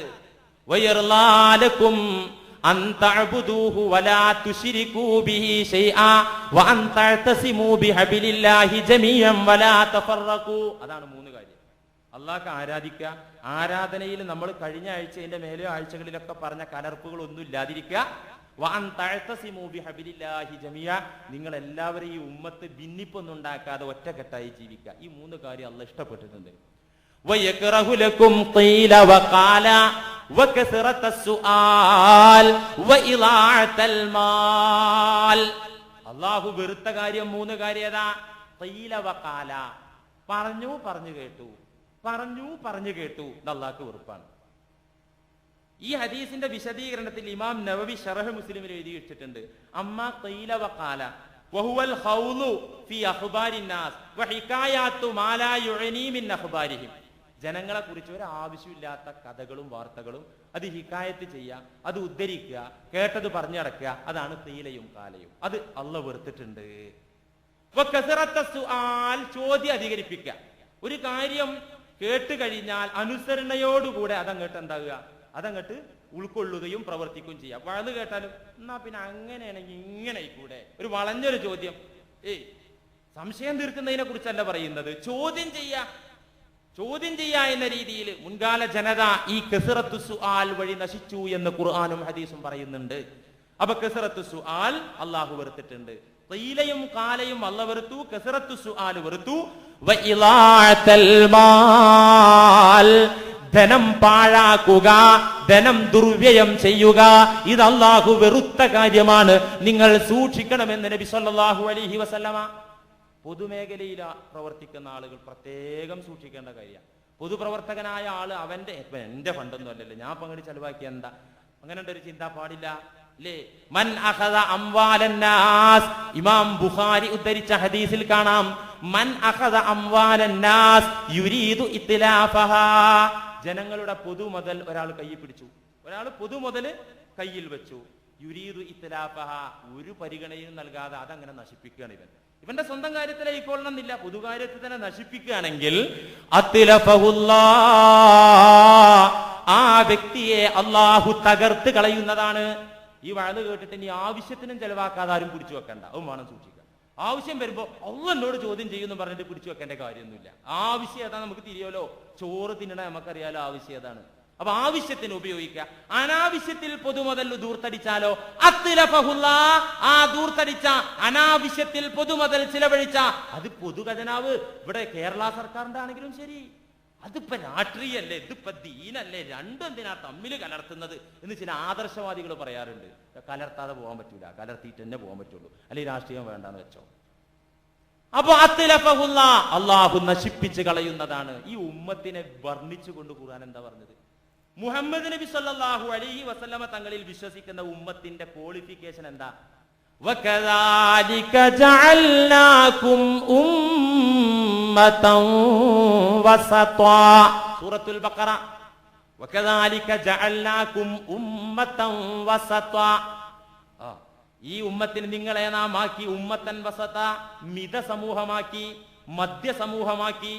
പരിധി വിടല്ല അവരിലില്ല, കുറവും ന്യൂനതയും അവരിലില്ല. ഒരുപാട് അർത്ഥതലങ്ങളിലേക്ക് വെളിച്ചം വീശുന്ന ഒരു വചനാണത്. അതിൽ മഹത്തുക്കളായ മുഫസ്സിറുകൾ പറഞ്ഞു തന്ന ഒരാശയാപ്പ ഞാൻ നിങ്ങളോട് പറയുന്നത്, ഉമ്മത്തുൻ വസത്താണ് നമ്മൾ, മധ്യ സമൂഹമാണ്. മധ്യ സമൂഹമാണ് മുഹമ്മദ് നബി സല്ലല്ലാഹു അലൈഹി വസല്ലം തങ്ങളുടെ ജനത. മുഹമ്മദ് നബിയിൽ വിശ്വസിച്ച ആഖിർ സമാനിലുള്ള മുസ്ലിമീങ്ങൾ ഉമ്മത്തുൻ വസത്താണ്, മധ്യ സമൂഹമാണ്. മധ്യ സമൂഹം എന്ന് പറഞ്ഞാൽ ധൂർത്തവരിൽ ഉണ്ടാവില്ല, പിശുക്കത്തരുണ്ടാവില്ല. അവര് മധ്യനില സ്വീകരിക്കുന്ന മിത സമൂഹമാകുന്നു പരിശുദ്ധ ഖുർആൻ. ഏത് മേഖലയിലും ഒരു മേഖലയിലും പരിധി വിടാൻ പാടില്ലല്ലോ അല്ലേ. അത് ആരാധനയിൽ വരെ പറ്റൂല എന്ന് മുമ്പ് പറഞ്ഞതല്ലേ. അല്ലേ? ഉണ്ട്, ആരാധനയിലും പറ്റില്ല. നബി സല്ലല്ലാഹു അലൈഹി വസല്ലമ തങ്ങൾ ഒരിക്കൽ തന്റെ വീട്ടിലേക്ക് ആയിഷ ബീവിയുടെ മുറിയിലേക്ക് കയറി ചെന്നപ്പോൾ ഇൻദഹംറഅത്തുൻ, ഒരു പെണ്ണുണ്ട്, മഹദി ആയിഷ ബീവി റളിയല്ലാഹു അൻഹായോട് കൂടെ സംസാരിച്ചിരിക്കുന്നു. ഈ പെണ്ണിനെ കണ്ടപ്പോൾ ഒരു അപരിചിതയായ പെണ്ണാണല്ലോ. മൻ ഹാദിഹി, നബി ചോദിച്ചു ആരത്? ആയിഷ ബീവിയോട് ചോദിച്ചു മൻ ഹാദിഹി, ആരാ ഈ ഒരു പുതുമുഖം? ഫഖാലത്ത്, മഹദി ആയിഷ ബീവി പറഞ്ഞു ഹാദിഹി ഫുലാന തദ്കുറു മിൻ സ്വലാത്തിഹ, ഇത് വലിയ നിസ്കാരക്കുള്ള ഒരു പെണ്ണാണ്, അവളെ നിസ്കാരത്തെ കുറിച്ച് എന്നോട് പറഞ്ഞു തരുമായിരുന്നു. ഇത് കേട്ടപ്പോ ഫഖാല റസൂലുള്ളാഹി മഹ്, ഫഖാല റസൂലുള്ളാഹി മഹ്, വേണ്ട. മഹ് എന്ന് പറഞ്ഞാൽ കലിമത്തു സജിരിൻ, വിലക്കുന്ന വാക്കാണ്. എന്ന് പറയല്ലോ, നമുക്കുണ്ടല്ലോ മലയാളത്തിൽ പല വേണ്ടാന്ന് പറയുന്നതിന് പല ശബ്ദവും, ഇതുപോലെ അറബിയിലുള്ള ഒരു ശബ്ദമാണ് മഹ്, വേണ്ട, അങ്ങനെ വേണ്ട. അലൈക്കും ബിമാ തുതീഖൂൻ, ആരാധനകളിലും മിതത്വം പാലിക്കണം, കഴിവിനനുസരിച്ചേ ചെയ്യാൻ പാടുള്ളൂ. പ്രകൃതിക്ക് വെറുപ്പ് വരുന്ന സ്ഥിതിയിൽ, മനസ്സിന് മടുപ്പ് വരുന്ന സ്ഥിതിയിൽ അതും പാടില്ല, അവിടെയും പരിധി ലംഘിക്കാൻ പാടില്ല. അപ്പോ ധൂർത്താണ് നമ്മിൽപ്പെട്ട ചില സുഹൃത്തുക്കളുടെ ഉറക്കം കെടുത്തി കളഞ്ഞത്, സമാധാനം തകർത്തിയത്, അവരെ പിഞ്ചു മക്കളിൽ നിന്നും ഭാര്യയിൽ നിന്നും ഒളിച്ചോടേണ്ടി വന്നത്, പലരും തൂക്ക് കയറിട്ടത്, പലരും റെയിലിന് തലവെക്കാൻ ആലോചിച്ചു കൊണ്ടിരിക്കുന്നത്. പ്രധാന കാരണം പ്രേമനൈരാശ്യം ഇപ്പല്ല. കാരണം പ്രേമിച്ചോലെ തടയാൻ ഇന്ന് ലോകത്താരുമില്ല. പണ്ടൊക്കെയാണ് ഈ കാരണന്മാർ ഇടപെട്ടിട്ട് കൊല്ലു ഹംക്കെ എന്നാണ് പറഞ്ഞാൽ പേടിയായിരുന്നു. ഇന്ന് കാരണന്മാർക്ക് പറയാൻ ധൈര്യമില്ല. അതുകൊണ്ട് പ്രേമനൈരാശ്യം കൊണ്ട് ആരും ഇവിടെ ആത്മഹത്യ ചെയ്യലില്ല, കുറവന്നെ. ഈ പ്രധാന കാരണം ധൂർത്താണ്. ഇൻഷാ അല്ലാഹ് പരിശുദ്ധ ഖുർആന് ഈ ധൂർത്തന്മാരുടെ അവസ്ഥയും അവർ ഈ ലോകത്തും പരലോകത്തും അനുഭവിക്കുന്നതൊക്കെ ഖുർആൻ നന്നായിട്ട് പറഞ്ഞിട്ടുണ്ട്. നിങ്ങളത് പഠിക്കണം, ജീവിതത്തിൽ പകർത്തണം. ആരെങ്കിലും ഈ നിലവാരത്തിലേക്ക് പോകുമ്പോൾ സ്വന്തം അവസ്ഥ, സ്വന്തം സ്ഥാനം, സ്വന്തം സീറ്റ്, സ്വന്തം ലെവല്, ആ ലെവല് മനസ്സിലാക്കാതെ ജീവിക്കുന്നത് കണ്ടാൽ തടയണം. ഏത് മേഖലയിലായിരുന്നാലും ഏത് രംഗത്തായിരുന്നാലും ഇസ്രാഫ് അഥവാ അമിതവ്യയം, ധൂർത്ത് ഇസ്ലാം അനുവദിക്കുന്നില്ല. പറഞ്ഞല്ലോ, നാം ഒക്കെ വലിയ ഗൗരവമായി കാണാത്ത, ഒരു വലിയ വിഷയമായി നാം ആരും മനസ്സിലാക്കാത്ത വുദൂഇന്റെ വെള്ളത്തിൽ വരെ ഇസ്രാഫുണ്ട്. ഹദീസിൽ കാണാം, عن عبد الله بن عمرو رضي الله عنه أنه قال إن رسول الله صلى الله عليه وسلم مر بسعد وهو يتوضأ. ഇബ്നു മാജ കിതാബു ത്വഹാറത്തിലും ഇമാം അഹ്മദ് തന്റെ സുനനിലും ഈ ഹദീസ് രേഖപ്പെടുത്തിയിരിക്കുന്നു. നബി സല്ലല്ലാഹു അലൈഹി വസല്ലമ തങ്ങൾ ഒരിക്കൽ ഒരു വഴിയിലൂടെ ഇങ്ങനെ നടന്നു പോകുമ്പോൾ സഅദ് റളിയല്ലാഹു അൻഹുവിന്റെ അരികിലൂടെ നടക്കാൻ ഇടയായി. വഹുവ യതവല്ലഉ, ആ സ്വഹാബി വര്യൻ വുളൂ ചെയ്തുകൊണ്ടിരിക്കുകയാണ്. വുളൂ ചെയ്തുകൊണ്ടിരിക്കുന്നതിനിടയിൽ പ്രവാചക തിരുമേനി സഅദ് റളിയല്ലാഹു അൻഹുവിന്റെ അരികിലൂടെ നടന്നു പോകവേ ഒരു കാഴ്ച കണ്ടു. വെള്ളത്തിലൊന്നും അത്ര സൂക്ഷ്മത പാലിക്കാതെ അങ്ങനെ കോരി ഒഴിക്കുന്ന ഒരു അവസ്ഥ കണ്ടു. ഇത് കണ്ട സമയത്ത് ഫഖാല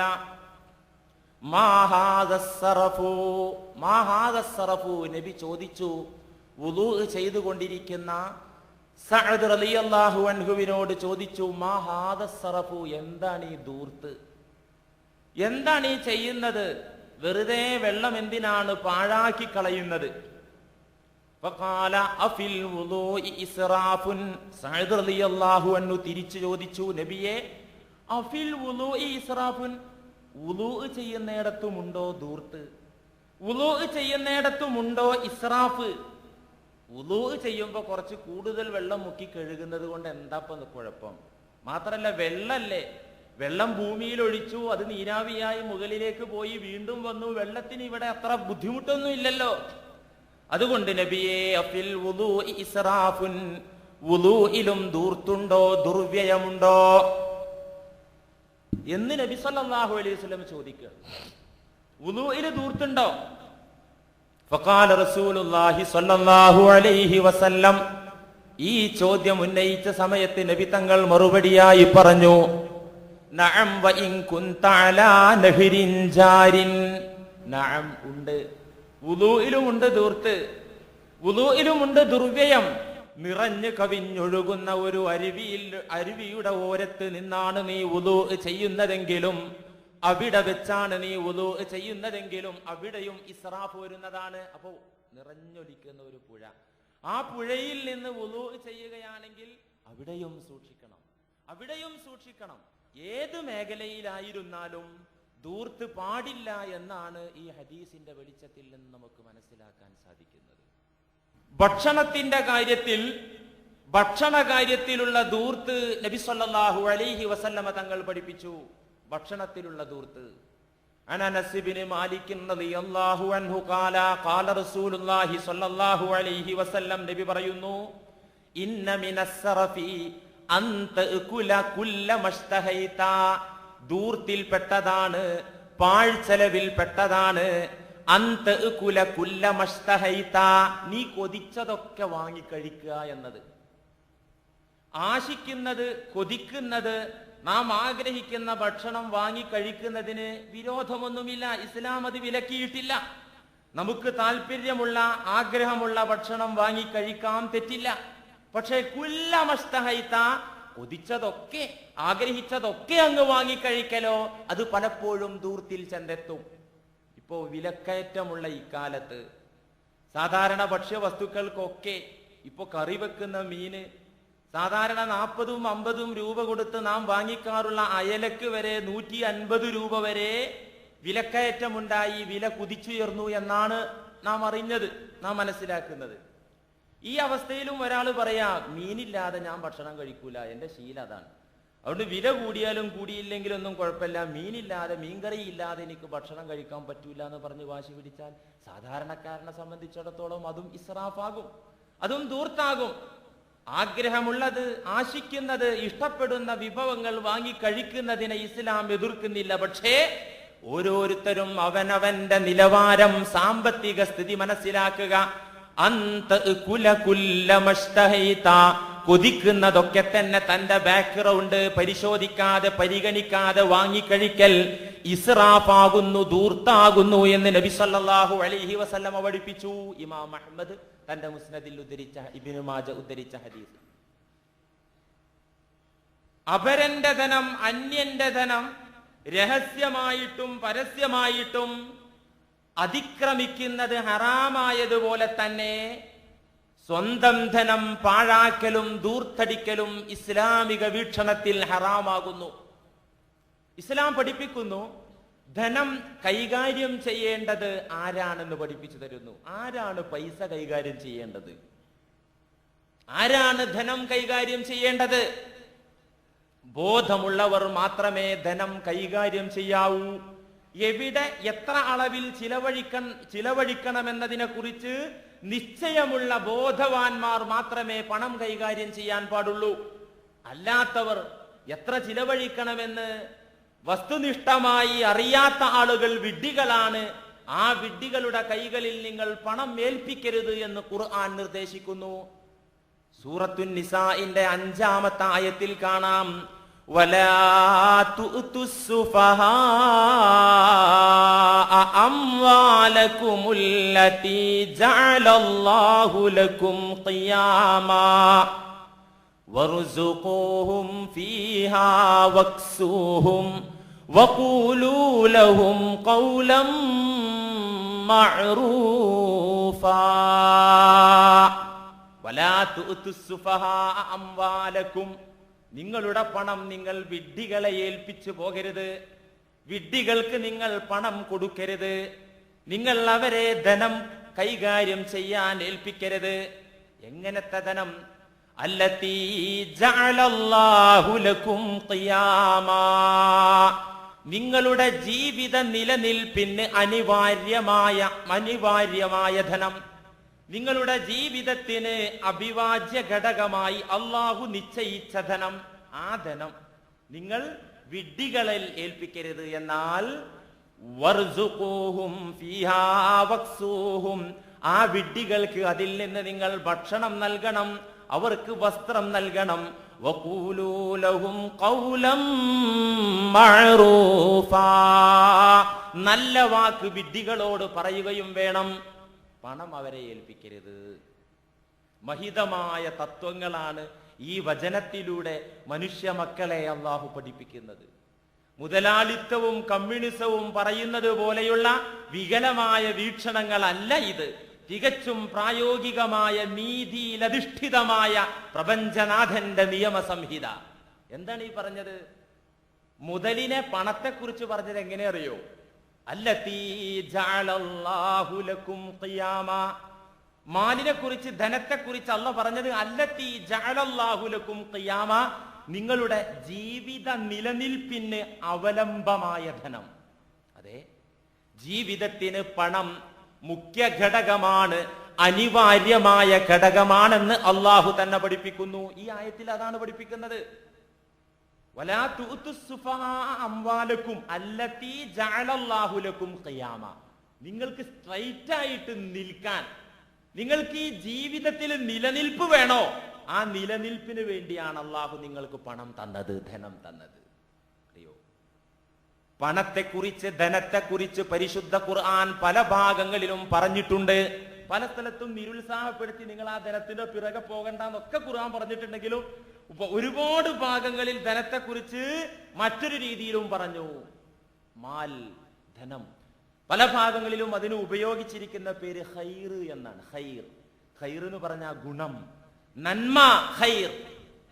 കുതിബ അലൈക്കും ഇദാ ഹളറ അഹദകുമുൽ മൗത് ഇൻ തറക ഖൈറനിൽ വസിയ്യതു ലിൽ വാലിദൈനി വൽ അഖ്റബീന ബിൽ മഅറൂഫ്.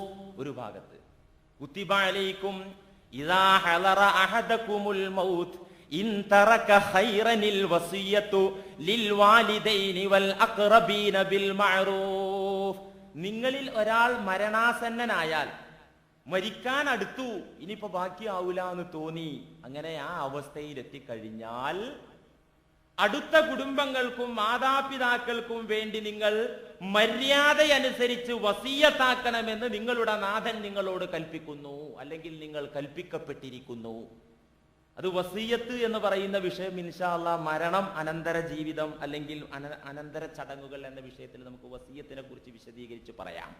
ഏതായിരുന്നാലും വസിയ്യത്ത്, നിങ്ങൾ ആരെങ്കിലും മരണാസന്നനായി കഴിഞ്ഞാൽ ഇൻ തറക ഖൈറൻ, അവൻ ഖൈർ ഇട്ടേച്ച് പോകുകയാണ്. കുറെ ധനമുണ്ട് ഇവിടെ, ആ ധനം ഇവിടെ ഇട്ടേച്ച് പോകുന്ന ഒരു അവസ്ഥയാണ് അവൻ മുന്നിൽ കാണുന്നതെങ്കിൽ, എന്ന് വെച്ചാൽ കുറെ സമ്പാദ്യമുണ്ട്, ആള് മരിക്കാൻ ഒരുങ്ങുകയാണ്, എന്നാൽ വസിയ്യത്താക്കണം എന്നാ ഖുർആൻ പറയുന്നത്. ഇവിടെ ഇൻ തറക മാലൻ എന്നല്ല പറഞ്ഞത്, ഇൻ തറക ഖൈറൻ അൽ വസിയ്യതു ലിൽ വാലിദൈനി വൽ അഖ്റബീന ബിൽ മഅറൂഫ്. ഗുണം, നന്മ ഇട്ടേച്ച് പോവുകയാണെങ്കിൽ എന്ന് ധനത്തെക്കുറിച്ച് ഖൈർ എന്ന പദം പ്രയോഗിച്ചിരിക്കുന്നു ഖുർആൻ. നബി സല്ലല്ലാഹു അലൈഹി വസല്ലമ പറഞ്ഞല്ലോ, ധനത്തെ, ദുനിയാവിനെ പ്രവാചക തിരുമേനി വിമർശിച്ച് കുറ്റപ്പെടുത്തി പലതും പറഞ്ഞ ആ പ്രവാചകൻ തന്നെ അവിടത്തെ തിരുനാവ് കൊണ്ട് പറഞ്ഞു, നിഅമൽ മാലു സ്വാലിഹ് ലിർറജുലി സ്വാലിഹി. നിഅമൽ മാലു സ്വാലിഹ്, നല്ല ധനം എത്ര നല്ലതാണ്. ആർക്ക്? ലിർറജുലി സ്വാലിഹി, നല്ല മനുഷ്യന്. നല്ല മനുഷ്യന് നല്ല പണം ഉണ്ടായി കിട്ടുക എന്ന് പറഞ്ഞാൽ എത്ര നല്ലതാണത്. റവാഹു അഹ്മദ്, അഹ്മദ് തന്റെ മുസ്നദിൽ രേഖപ്പെടുത്തിയ ഹദീസാണിത്. അല്ലേ, ഒരുപാട് ഭാഗത്ത് കാണാം. സൂറത്തുൽ കഹ്ഫിൽ തന്നെ ഉണ്ടല്ലോ, വഅമ്മൽ ജിദാറു ഫകാന ലിഗുലാമൈനി യതീമൈനി ഫിൽ മദീന വകാന തഹ്തഹു കൻസുൽ ലഹുമാ വകാന അബൂഹുമാ സാലിഹാ فأراد ربك أن يبلغا أشدهما ويستخرجا كنزهما رحمة من ربك. മൂസാ ഖളിർ അലൈഹിമസ്സലാത്തു വസ്സലാം, ആ ചരിത്രത്തില് ഒരു വലിയ ചരിത്രമാണത്. മൂസാ നബി അലൈഹിസ്സലാമിന് മനസ്സിലാകാത്ത, ബോധ്യപ്പെടാത്ത ഒരുപാട് ജ്ഞാനപ്പൊരുളുകൾ ഖളിർ അലൈഹിസ്സലാം വെളിവാക്കി കൊടുക്കുക. തന്റെ ബുദ്ധിക്ക്, തന്റെ ശരീരത്തിൽ, താൻ പഠിച്ച അറിവിനനുസരിച്ച് തന്നെ ഉൾക്കൊള്ളാൻ പറ്റാത്ത സംഭവം ഖളിർ അലൈഹിസ്സലാമിൽ നിന്ന് കണ്ടപ്പോ ചോദ്യം ചെയ്തു. ചോദ്യം ചെയ്തപ്പോഴൊക്കെ ആദ്യേ യാത്ര തുടങ്ങിയപ്പോ പറഞ്ഞിരുന്നു, എന്റെ കൂടെ ക്ഷമിച്ച് സഹിച്ച് വരാൻ ഒക്കൂല. അപ്പോഴൊക്കെ പറഞ്ഞു ഞാൻ ക്ഷമിക്കാം, ഇൻഷാ അല്ലാഹ് ക്ഷമിക്കാം എന്ന് പറഞ്ഞ് കൂടെ വന്ന മൂസാ നബി അലൈഹിസ്സലാം 3 തവണ ചോദ്യം ചെയ്തു. അവസാനം ഹാദാ ഫിറാഖു ബൈനി വ ബൈനിക് സഉനബ്ബിഉക ബിതഅവീലി മാ ലം തസ്തതി അലൈഹി സബ്റ. നമുക്ക് പിരിയാ, ഇനി നിനക്ക് ക്ഷമിക്കാൻ പറ്റില്ല, 3 പ്രാവശ്യം നീ എന്നെ ചോദ്യം ചെയ്യുന്നു, അതുകൊണ്ട് നമുക്ക് ഇവിടെ വെച്ച് പിരിയുന്നതിന്റെ മുമ്പ് നേരത്തെ നിനക്ക് ഉൾക്കൊള്ളാൻ പറ്റാത്ത പലതും എന്നിൽ നിന്ന് കണ്ടല്ലോ, അതിന്റെ ജ്ഞാനപ്പൊരുളുകൾ ഞാൻ പറഞ്ഞു തരാന്ന് പറഞ്ഞിട്ട് ഓരോന്ന് പറഞ്ഞു കൊടുക്കുകയാണ്. കപ്പലിന്റെ കാര്യം, കൊന്ന കുഞ്ഞിന്റെ കാര്യം, 3ാമത്തെ കാര്യം ഏത് മതിലിന്റെ കാര്യം. തങ്ങൾക്ക് ഭക്ഷണം തരാതെ തങ്ങളെ സ്വീകരിക്കാത്ത ഒരു വിഭാഗം ആ നാട്ടുകാർ അവഗണിച്ചു. വീട്ടുകാർ തിരിഞ്ഞു നോക്കിയില്ല. ആ വീട്ടിലെ പൊളിഞ്ഞു വീഴാറായ മതില് കെട്ടിക്കൊടുത്തു. ഖദിർ അലൈഹിസ്സലാം ചോദ്യം ചെയ്തു,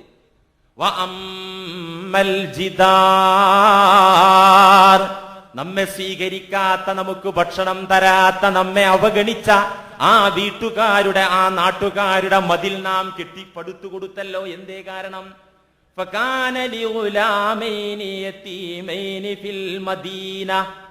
ഈ മതില് പട്ടണത്തിലുള്ള 2 അനാഥ മക്കളുടേതാണ്.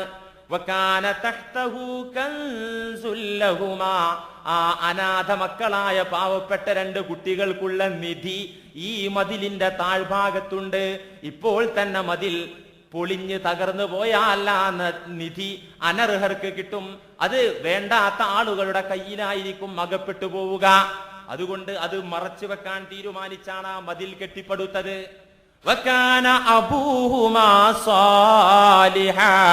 ആ 2 അനാഥ മക്കളുടെ പിതാവ് ഒരു നല്ല മനുഷ്യനായിരുന്നു.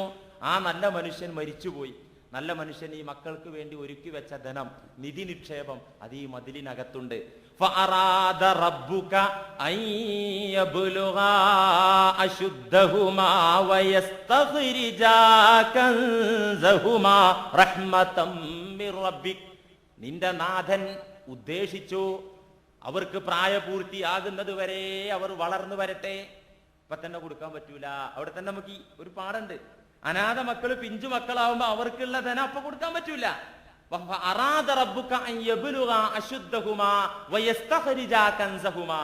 അവര് എന്താവട്ടെ, പ്രായം തികയട്ടെ, പക്വത വരട്ടെ, ബോധം വരട്ടെ ആ മക്കൾക്ക്, അപ്പൊ ആ നിധി കിട്ടട്ടെ എന്ന് നിന്റെ നാഥൻ തീരുമാനിച്ചു. റഹ്മത്തം മിർ റബ്ബിക്, നിന്റെ നാഥന്റെ അനുഗ്രഹമായിട്ട്. അപ്പൊ നിധി കിട്ടുക, പണം കിട്ടുക, സമ്പാദ്യം ഉണ്ടാവുക എന്നൊക്കെ അത് റഹ്മത്തം മിർ റബ്ബിക്, നിന്റെ നാഥന്റെ ഭാഗത്ത് നിന്നുള്ള റഹ്മത്താണെന്ന് ഖുർആൻ. ഇങ്ങനെ പല ഭാഗത്തും വിവരിക്കാൻ സമയമില്ല. ഇമാം ഗസാലി തന്റെ ഇഹ്യാ ഉലൂമുദ്ദീനിൽ ഈ വിഷയകമായ ഒരു നല്ല പഠനം നടത്തിയിട്ടുണ്ട്. അമ്മാ ഫവായിദുൽ മാൽ, ധനത്തിന്റെ മേന്മകളും നേട്ടങ്ങളും, ധനത്തിന്റെ മേന്മകളും നേട്ടങ്ങളും. ഫഹിയ തൻഖസിമു ഇല ദുന്യവിയത്തി വ ഇല ദീനിയത്തി. ധനത്തിന് 2 തരം നേട്ടമുണ്ട്. ഒന്ന് ഭൗതിക നേട്ടം, മറ്റൊന്ന് പാരത്രിക നേട്ടം. വ അമ്മ ദുന്യവിയത്തു ഫലാ ഹാജത ഇലാ ദിക്രിഹാ. ദുന്യവിയായ ഭൗതികമായ നേട്ടം, പണം കൊണ്ടുള്ള ഈ ലോകത്തുള്ള നേട്ടം, ഫലാ യഹ്താജു ഇലാ ദിക്രിഹാ, അതിനെക്കുറിച്ച് പ്രസംഗിക്കേണ്ട, വിവരിക്കേണ്ട കാര്യമില്ല. ഏത് മണ്ടനും അത് അറിയും.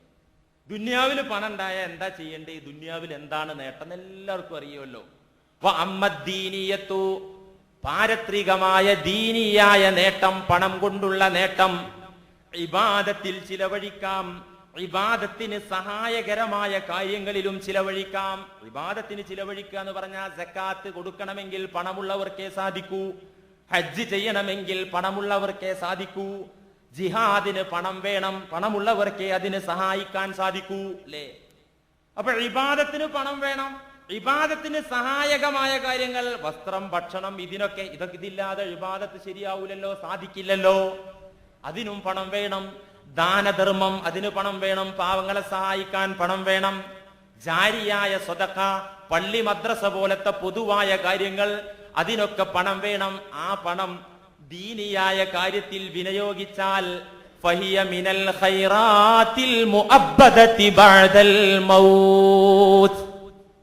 ദീനിയായ കാര്യങ്ങൾക്ക് പണം ചിലവഴിച്ചാൽ ദുനിയാവിലെ കാര്യത്തിന് ചിലവഴിച്ചത് പോലെ ആയിരിക്കില്ല. ജാരിയായ സ്വതക്ക അതുകൊണ്ട് ചെയ്താൽ ഫഹിയ മിനൽ ഖൈറാത്തിൽ മുഅബ്ബദതി ബഅദൽ മൗത്ത്, മരണശേഷവും സ്ഥായിയായി നിലനിൽക്കുന്ന ഒരു ഖൈറായിട്ടത് ബാക്കിയാകും. മരിച്ചാലും തീരാത്ത നേട്ടം. മരണശേഷം കാലാകാലവും ദുനിയാവുള്ള കാലം അത്രയും നിലനിൽക്കുന്ന നേട്ടമായി അത് മാറുന്നു. അതെന്തുകൊണ്ടാ? പണമുള്ളത് കൊണ്ട് അല്ലേ? അപ്പോ ഈ ആയത്തിൽ എന്താണ് അള്ളാഹു പഠിപ്പിച്ചിരിക്കുന്നത്? ഈ ആയത്തിൽ എന്താ പഠിപ്പിച്ചിരിക്കുന്നത്? ബോധമില്ലാത്ത ധൂർത്തന്മാരായ വിഡ്ഢികളെ നിങ്ങൾ പണം ഏൽപ്പിക്കരുത്. ഉടമാവകാശം ഓരോരുത്തർക്കും അവരവരുടെ ധനത്തിൽ, പണത്തിൽ ഉടമാവകാശം ഇസ്ലാം അംഗീകരിച്ചിട്ടുണ്ട്. എന്റെ പണത്തിന്റെ ഉടമ ഞാൻ, നിങ്ങളുടെ പണത്തിന്റെ ഉടമ നിങ്ങൾ. ഈ ഉടമാവകാശം ഇസ്ലാം അംഗീകരിച്ചതാണ്. പക്ഷേ നിരുപാധികമല്ല. നിങ്ങളുടെ അക്കൗണ്ടിലുള്ള, നിങ്ങളുടെ കയ്യിലുള്ള, നിങ്ങളുടെ അധീനത്തിലുള്ള ധനം, അതിന്റെ ഉടമാവകാശം നിങ്ങളിൽ നിക്ഷിപ്തമാണെങ്കിലും ആ ഉടമാവകാശം നിരുപാധികമല്ല, നിയന്ത്രിതമാണ്. അതുകൊണ്ട് തന്നെ ഈ ആയത്ത് എന്റെ പണല്ലേ, ഞാൻ ഇഷ്ടമുള്ളവർക്ക് അങ്ങോട്ട് ചെലവഴിക്കും, എന്റെ പൈസല്ലേ, എനിക്ക് തോന്നിയെടുത്ത് ഞാൻ ചിലവഴിക്കും എന്ന വിശ്വാസത്തെ ഈ ആയത്ത് തകർക്കുന്നു, എതിർക്കുന്നു. അങ്ങനെ പറ്റൂല. അനാവശ്യമായി ധനം ദൂർത്തടിക്കുന്ന, ധനം എവിടെയാണ് ചിലവഴിക്കേണ്ടത് എന്നതിനെ കുറിച്ച് ബോധമില്ലാത്ത വിഡ്ഢികൾ, ആ വിഡ്ഢികളിൽ നിന്ന്, അവരിൽ നിന്ന് ആ ധനത്തിന്റെ ഉടമാവകാശം പിടിച്ചെടുക്കാൻ ഇസ്ലാമിക ഗവൺമെന്റിന് അധികാരമുണ്ട്. ഇവിടത്തെ ഗവൺമെന്റിനല്ല. ഒരു നാട്ടിലൊരു ദൂർത്തടിക്കുന്ന ആള്, അല്ലെങ്കിൽ ഒരു ബോധമില്ലാതെ പണം ചിലവഴിക്കുന്ന ഒരു ദൂർത്തൻ, ഇവനെ കാണുമ്പോ ഇസ്ലാമിക ഗവൺമെന്റിന് ഒരു ബാധ്യത ഉണ്ട്. എന്ത്? അവന്റെ പണം ജപ്തി ചെയ്യാൻ, അവന്റെ ധനം മുഴുവൻ പിടിച്ചെടുക്കാൻ, അവനിൽ നിന്ന് ആ ഉടമാവകാശം വാങ്ങിയെടുക്കാൻ ഇസ്ലാമിക ഗവൺമെന്റിന് അധികാരമുണ്ട്, അവകാശമുണ്ട്. ഈ ആയത്ത് ഏതായത്ത്? സൂറത്തുൻ നിസാഇന്റെ 5-ാമത്തെ ആയത്ത്. വലാ തുഅ്തുസ്സുഫഹാ അംവാലകുമുല്ലതീ ജഅലല്ലാഹു ലക്കും ഖിയാമാ വർസുഖൂഹും ഫീഹാ വക്സൂഹും വഖൂലൂ ലഹും ഖൗലൻ മഅറൂഫാ എന്ന ഈ ആയത്ത് 2 പാഠങ്ങളാണ് പഠിപ്പിക്കുന്നത്. ഒന്ന്, നാം നമ്മുടെ ധനം മറ്റാരെങ്കിലും ഏൽപ്പിക്കുകയാണെങ്കിൽ, വേറെ ഒരാളെ ഏൽപ്പിക്കുകയാണെങ്കിൽ, ആ ഏൽപ്പിക്കപ്പെടുന്നവൻ, അത് വാങ്ങിക്കുന്നവൻ ധനം കൈകാര്യം ചെയ്യാൻ നല്ല പക്വതയുള്ള ആളായിരിക്കണം. അല്ലാത്തവർക്ക് ഒരിക്കലും പൈസ കൊടുക്കരുത് എന്ന ഒന്നാമത്തെ ഒരാശയം. വിഡ്ഢികൾക്ക് പണം കൊടുക്കരുത് എന്ന് പറഞ്ഞ ഒരർത്ഥം എന്താണ്? നാം പണം ഒരാളെ ഏൽപ്പിക്കുകയാണെങ്കിൽ അത് കൈകാര്യം ചെയ്യാൻ സാധിക്കുന്നവനാണെന്ന ഉത്തമ ബോധ്യം നമുക്ക് വേണമെങ്കിലേ കൊടുക്കാവൂ. രണ്ടാമത്തെ ആശയം, ധനത്തിന്റെ ഉടമ, പണത്തിന്റെ ഉടമ ഭ്രാന്തനോ കുട്ടിയോ ദൂർത്തടിക്കുന്നവനോ ആണെങ്കിൽ അവരുടെ പണം അവർക്ക് ദൂർത്തടിക്കാൻ വിട്ടുകൊടുക്കരുത്. പണം അവരുടേതാ. അങ്ങനെ ഉണ്ടാവുമല്ലോ, ഭ്രാന്തന് പണുണ്ട്, കുട്ടിക്ക് പണുണ്ട്, ധനമുണ്ട്. ഉപ്പ മരിച്ചുപോയി, പ്രായം തികയാത്ത കുഞ്ഞുങ്ങളാണ്, പക്ഷെ ആ അനന്തര സ്വത്ത് കുട്ടിക്ക് കിട്ടും. കുട്ടിക്കുള്ളത് തന്നെയാണ്, പക്ഷേ കുട്ടിക്കുള്ളതാണെങ്കിൽ ആ കുട്ടിക്ക് വിട്ടുകൊടുക്കരുത്. കുടുംബത്തിലെ ഒരു നേതാവ് അല്ലെങ്കിൽ ഒരു കാരണവര്, ഒരു കാര്യബോധമുള്ള ഒരു വ്യക്തി ആ ധനം കൈകാര്യം ചെയ്യുകയും സംരക്ഷിക്കുകയും സൂക്ഷിക്കുകയും വേണം. കുട്ടിക്ക് വിട്ടുകൊടുക്കരുത്. അയ്യോ, വലാ തുഅ്തുസ്സുഫഹാ അംവാലകും, കുട്ടിക്ക് പ്രായം തികയുന്നത് വരെ, ഭ്രാന്തന്റെ ഭ്രാന്തം സുഖപ്പെടുന്നത് വരെ അവരെ ആ പണം ഏൽപ്പിക്കരുത്. എന്നാൽ വർസുഖൂഹും ഫീഹാ വക്സൂഹും, വർസുഖൂഹും ഫീഹാ, അവർക്ക് ഭക്ഷണം വാങ്ങി കൊടുക്കണം. വക്സൂഹും, അവർക്ക് വസ്ത്രം വാങ്ങി കൊടുക്കണം. അവരുടെ ആവശ്യങ്ങളൊക്കെ നിറവേറ്റി കൊടുക്കണം. ഇങ്ങനെ ഒരു നിയമം ഉണ്ടല്ലേ? എന്നാൽ നമ്മളെ അറിവിൽ ഇങ്ങനെ കുറച്ച് സ്വത്ത് ഉണ്ട്, കൈക്ക് പിടിക്കാം എന്ന് വിചാരിച്ചിട്ട് കൈ പിടിക്കുന്നതുകൊണ്ട് കുഴപ്പമില്ല, അത് തിരിമറിയൊക്കെ നിൽക്കണ്ട. അവിടെ മസാല അതിനുപുറത്ത് വേറെ ഉണ്ട്. ഇത് കേൾക്കുമ്പോ സുഖമായ അങ്ങനെ ഖുർആൻ പറഞ്ഞിട്ടുണ്ടോ? അടിമകളുടേതും ഭ്രാന്തന്മാരതൊക്കെ ആ കുടുംബത്തിലെ ഒരു സുജായി പോയിട്ട് അത് കൈകാര്യം ചെയ്യണം, അങ്ങനെ ഉണ്ടല്ലേ എന്ന് പറഞ്ഞിട്ട് അത് ആരും കൈകാര്യം ചെയ്യാൻ നോക്കേണ്ടത് സൂക്ഷിക്കാനാണ് നോക്കേണ്ടത്. അപ്പൊ വിശദീകരിക്കുന്നില്ല. വർസുഖൂഹും ഫീഹാ, അവർക്ക്, ആ കുട്ടികൾക്കും ഭ്രാന്തന്മാർക്കും വിഡ്ഢികൾക്കും നിങ്ങൾ എന്ത് ചെയ്യണം? ഭക്ഷണം വാങ്ങിക്കൊടുക്കണം. അവരുടെ ധനത്തിൽ നിന്ന് വസ്ത്രവും വാങ്ങിക്കൊടുക്കണം. അതിനിടയിൽ അവർ പ്രശ്നമുണ്ടാക്കിയാൽ, അവർ കയർത്താൽ, ആര് കയർത്തു? കുട്ടി പറഞ്ഞു എന്റെ ഉപ്പാന്റെ ധനം എന്റേതല്ലേ. ഭ്രാന്തം പറഞ്ഞു ഞാൻ അധ്വാനിച്ചുണ്ടാക്കിയതല്ലേ, അതുകൊണ്ട് ഇയാൾ എന്തിനാ അത് കയ്യിൽ വെക്കുന്നത്, ഇങ്ങോട്ട് വിട്ടുതാ എന്ന് പറഞ്ഞ് പ്രശ്നമുണ്ടാക്കിയാൽ അവിടെയും അല്ലാഹ് പരിഹാരം പറഞ്ഞു തന്നു. വഖൂലൂ ലഹും ഖൗലൻ മഅറൂഫാ, നല്ല വാക്ക് പറഞ്ഞുകൊണ്ട് നിങ്ങൾ അത് സൂക്ഷിച്ചു വെക്കണം. എന്നാലും കൊടുക്കരുത്. അത് നിനക്കുള്ളത് തന്നെയാണ്, എനിക്ക് അതിൽ നിന്നൊരു ചില്ലിക്കാശും വേണ്ടേ, നിനക്ക് ഗുണാകാൻ വേണ്ടിയിട്ടാണ് ഞാനിത് സൂക്ഷിച്ചു വെക്കുന്നത്, എനിക്ക് ഒറ്റ പൈസയും വേണ്ട. നല്ല വാക്ക് പറയണം, എന്നാലും വിട്ടുകൊടുക്കരുത്. വിഡ്ഢികളെ നിങ്ങൾ പണം ഏൽപ്പിക്കരുത് എന്ന് പരിശുദ്ധ ഖുർആൻ വ്യക്തമായി നിർദ്ദേശിക്കുകയാകുന്നു. അപ്പൊ ആലോചിച്ച്, പണം ആരാ കൈകാര്യം ചെയ്യേണ്ടത്? ബോധമുള്ളവൻ. ബോധമില്ലേ? സ്വന്തം അധ്വാനിച്ച പണമാണെങ്കിലും ശരി, അവന് കൈകാര്യം ചെയ്യാൻ ഇസ്ലാമിക ഗവൺമെന്റ് അനുവാദം നൽകില്ല എന്ന പാഠമാണ് ഈ ആയത്തിലൂടെ അള്ളാഹു പഠിപ്പിക്കുന്നത്. എത്രത്തോളം ദാനം ചെയ്യുന്നിടത്ത്, ഉദൂഇന്റെ കാര്യം പറഞ്ഞു, നിസാര കാര്യം, ദാനധർമ്മം ചെയ്യുന്നിടത്ത് വരെ ധൂർത്ത് പാടില്ല. ദാനം ചെയ്യുകയാണെങ്കിലും പാടില്ല ധൂർത്ത്. അങ്ങനെയുണ്ട് ചില ആളുകൾ, മതി മറന്ന് അങ്ങോട്ട് കൊടുക്കും. ഒരു ദിവസം എത്ര വരുമാനം? 200 രൂപ. വഴിവക്കിലൊരു പാവത്തെ കണ്ടു, ആ 200 അവൻ അങ്ങോട്ട് കൊടുത്തു. പിന്നെ കുട്ടിയാളോ പട്ടിണി. പാടില്ല. സിദ്ദീഖ് റളിയല്ലാഹു അൻഹു മുഴുവൻ കൊടുത്തല്ലോ. വീട്ടിൽ എന്താ ഉള്ളത് എന്ന് പറഞ്ഞപ്പോ അല്ലാഹു റസൂലും മാത്രം ബാക്കിയാണെന്ന് പറഞ്ഞല്ലോ. അപ്പൊ ഏറ്റവും വലിയ ദൂർത്തടിക്കുന്ന ആളാ ഒന്നാമത്തെ ഖലീഫയാകണ്ടേ എന്നൊരു സംശയമുണ്ട്. ഇൻഷാ അല്ലാഹ് നമുക്ക് വിവരിക്കാം എന്താണ് ആ സംശയത്തിന് മറുപടി എന്നത്. ഏതായാലും ദാനം ചെയ്യുന്നിടത്ത് വരെ ദൂർത്ത് പാടില്ല എന്നാ സൂറത്ത് ഇസ്രാഇന്റെ 26-ാമത്തെ ആയത്ത് മുതൽ 30-ാമത്തെ ആയത്ത് വരെ അള്ളാഹു വിവരിച്ചു. وآت ذا القربى حقه والمسكين وابن السبيل وآت ذا القربى حقه والمسكين وابن السبيل. നിങ്ങൾ അടുത്ത കുടുംബങ്ങളിൽ ആവശ്യക്കാരുണ്ടെങ്കിൽ അവരുടെ അവകാശം നിങ്ങൾ മാനിക്കണം, അവരുടെ ആവശ്യം നിങ്ങൾ നിറവേറ്റി കൊടുക്കണം. വൽ മിസ്കീന വബ്ന സബീലി, ദരിദ്രരായ ആളുകളെ, യാത്രക്കാരായി നിങ്ങളുടെ മുന്നിൽ വന്നെത്തിപ്പെടുന്ന ആളുകളെ, അവരെയൊക്കെ നിങ്ങൾ പരിഗണിക്കണം. അവർക്കൊക്കെയുള്ള അവകാശങ്ങൾ നിങ്ങൾ വകവെച്ചു കൊടുക്കണം. അവരെയൊക്കെ സാമ്പത്തികമായി നിങ്ങൾ സഹായിക്കണം എന്ന് പറയുന്നു. ഈ ആയത്തിന്റെ ആദ്യ ഭാഗത്ത് സ്വതക്കയെക്കുറിച്ച്, ദാനത്തെക്കുറിച്ചാണ് പറയുന്നത്. അവസാനം ധൂർത്തിനെ കുറിച്ചു. ആയത്തിന്റെ ആദ്യത്തിൽ ദാനത്തെക്കുറിച്ച് പറയുന്നു, ഒടുക്കം എന്ത് പറയുന്നു? ധൂർത്തിനെ കുറിച്ച് പറയുന്നു. അപ്പൊ എന്താ അർത്ഥം? ദാനധർമ്മത്തിലായാലും ധൂർത്ത് പാടില്ല. വലാ തുബദ്ദിർ തബ്ദീറാ, യാത്രക്കാരുടെ, സാമ്പത്തികമായി ക്ലേശമനുഭവിക്കുന്നവരുടെ, കുടുംബക്കാരുടെ ആവശ്യങ്ങൾ നിങ്ങൾ നിറവേറ്റി കൊടുക്കണം. പ്ലസ് വലാ തുബദ്ദിർ തബ്ദീറാ, ഒരിക്കലും ദുർവ്യയം അരുത്, ധൂർത്ത് അരുത്. എന്തേ കാരണം? ധൂർത്ത് പാടില്ല. അല്ലാഹ് പറയാണ് ഖുർആനിൽ, ധൂർത്ത് ഒരിക്കലും പാടില്ല കേട്ടോ. ഏത് ദാനത് സ്വതക്കന്റെ മേഖലയിലായാലും പാടില്ല. എന്തേ കാരണം? കാരണവും പറഞ്ഞു തന്നു. ഇന്നൽ മുബദ്ദിരീന കാനൂ ഇഖ്വാനശ്ശയാത്തീൻ,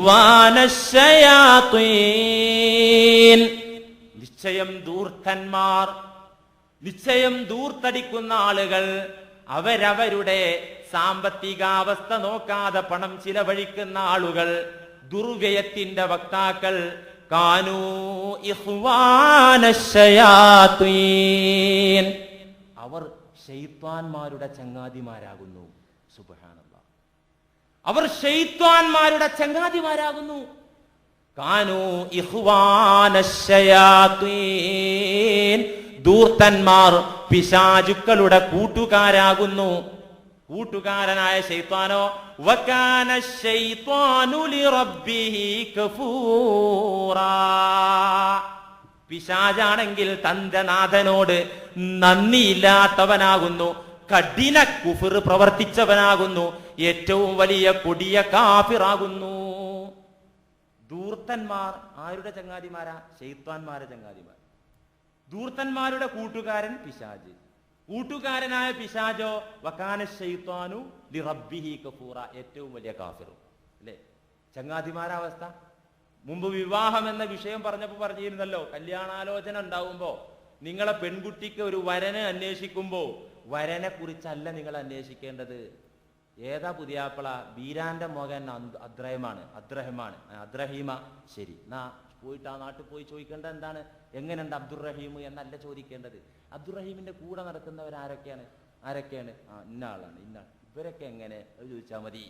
അനിൽ മർഇ ലാ തസ്അൽ വസൽ അൻ ഖരീനിഹി വകുല്ലു ഖരീനിൻ ബിൽ മുഖാറനി യഖ്തദി. ഒരാളെ കുറിച്ച് നീ ചോദിക്കണ്ട, ആ ആളുടെ ചങ്ങാതിമാരെ കുറിച്ച് ചോദിച്ചാൽ മതി, ആ ആളെ കുറിച്ച് പിടുത്തം കിട്ടും. അപ്പൊ ധൂർത്തന്മാരെ കുറിച്ച് ചോദിക്കണ്ട, ശൈത്താനെ കുറിച്ച് ചോദിച്ചാൽ മതി.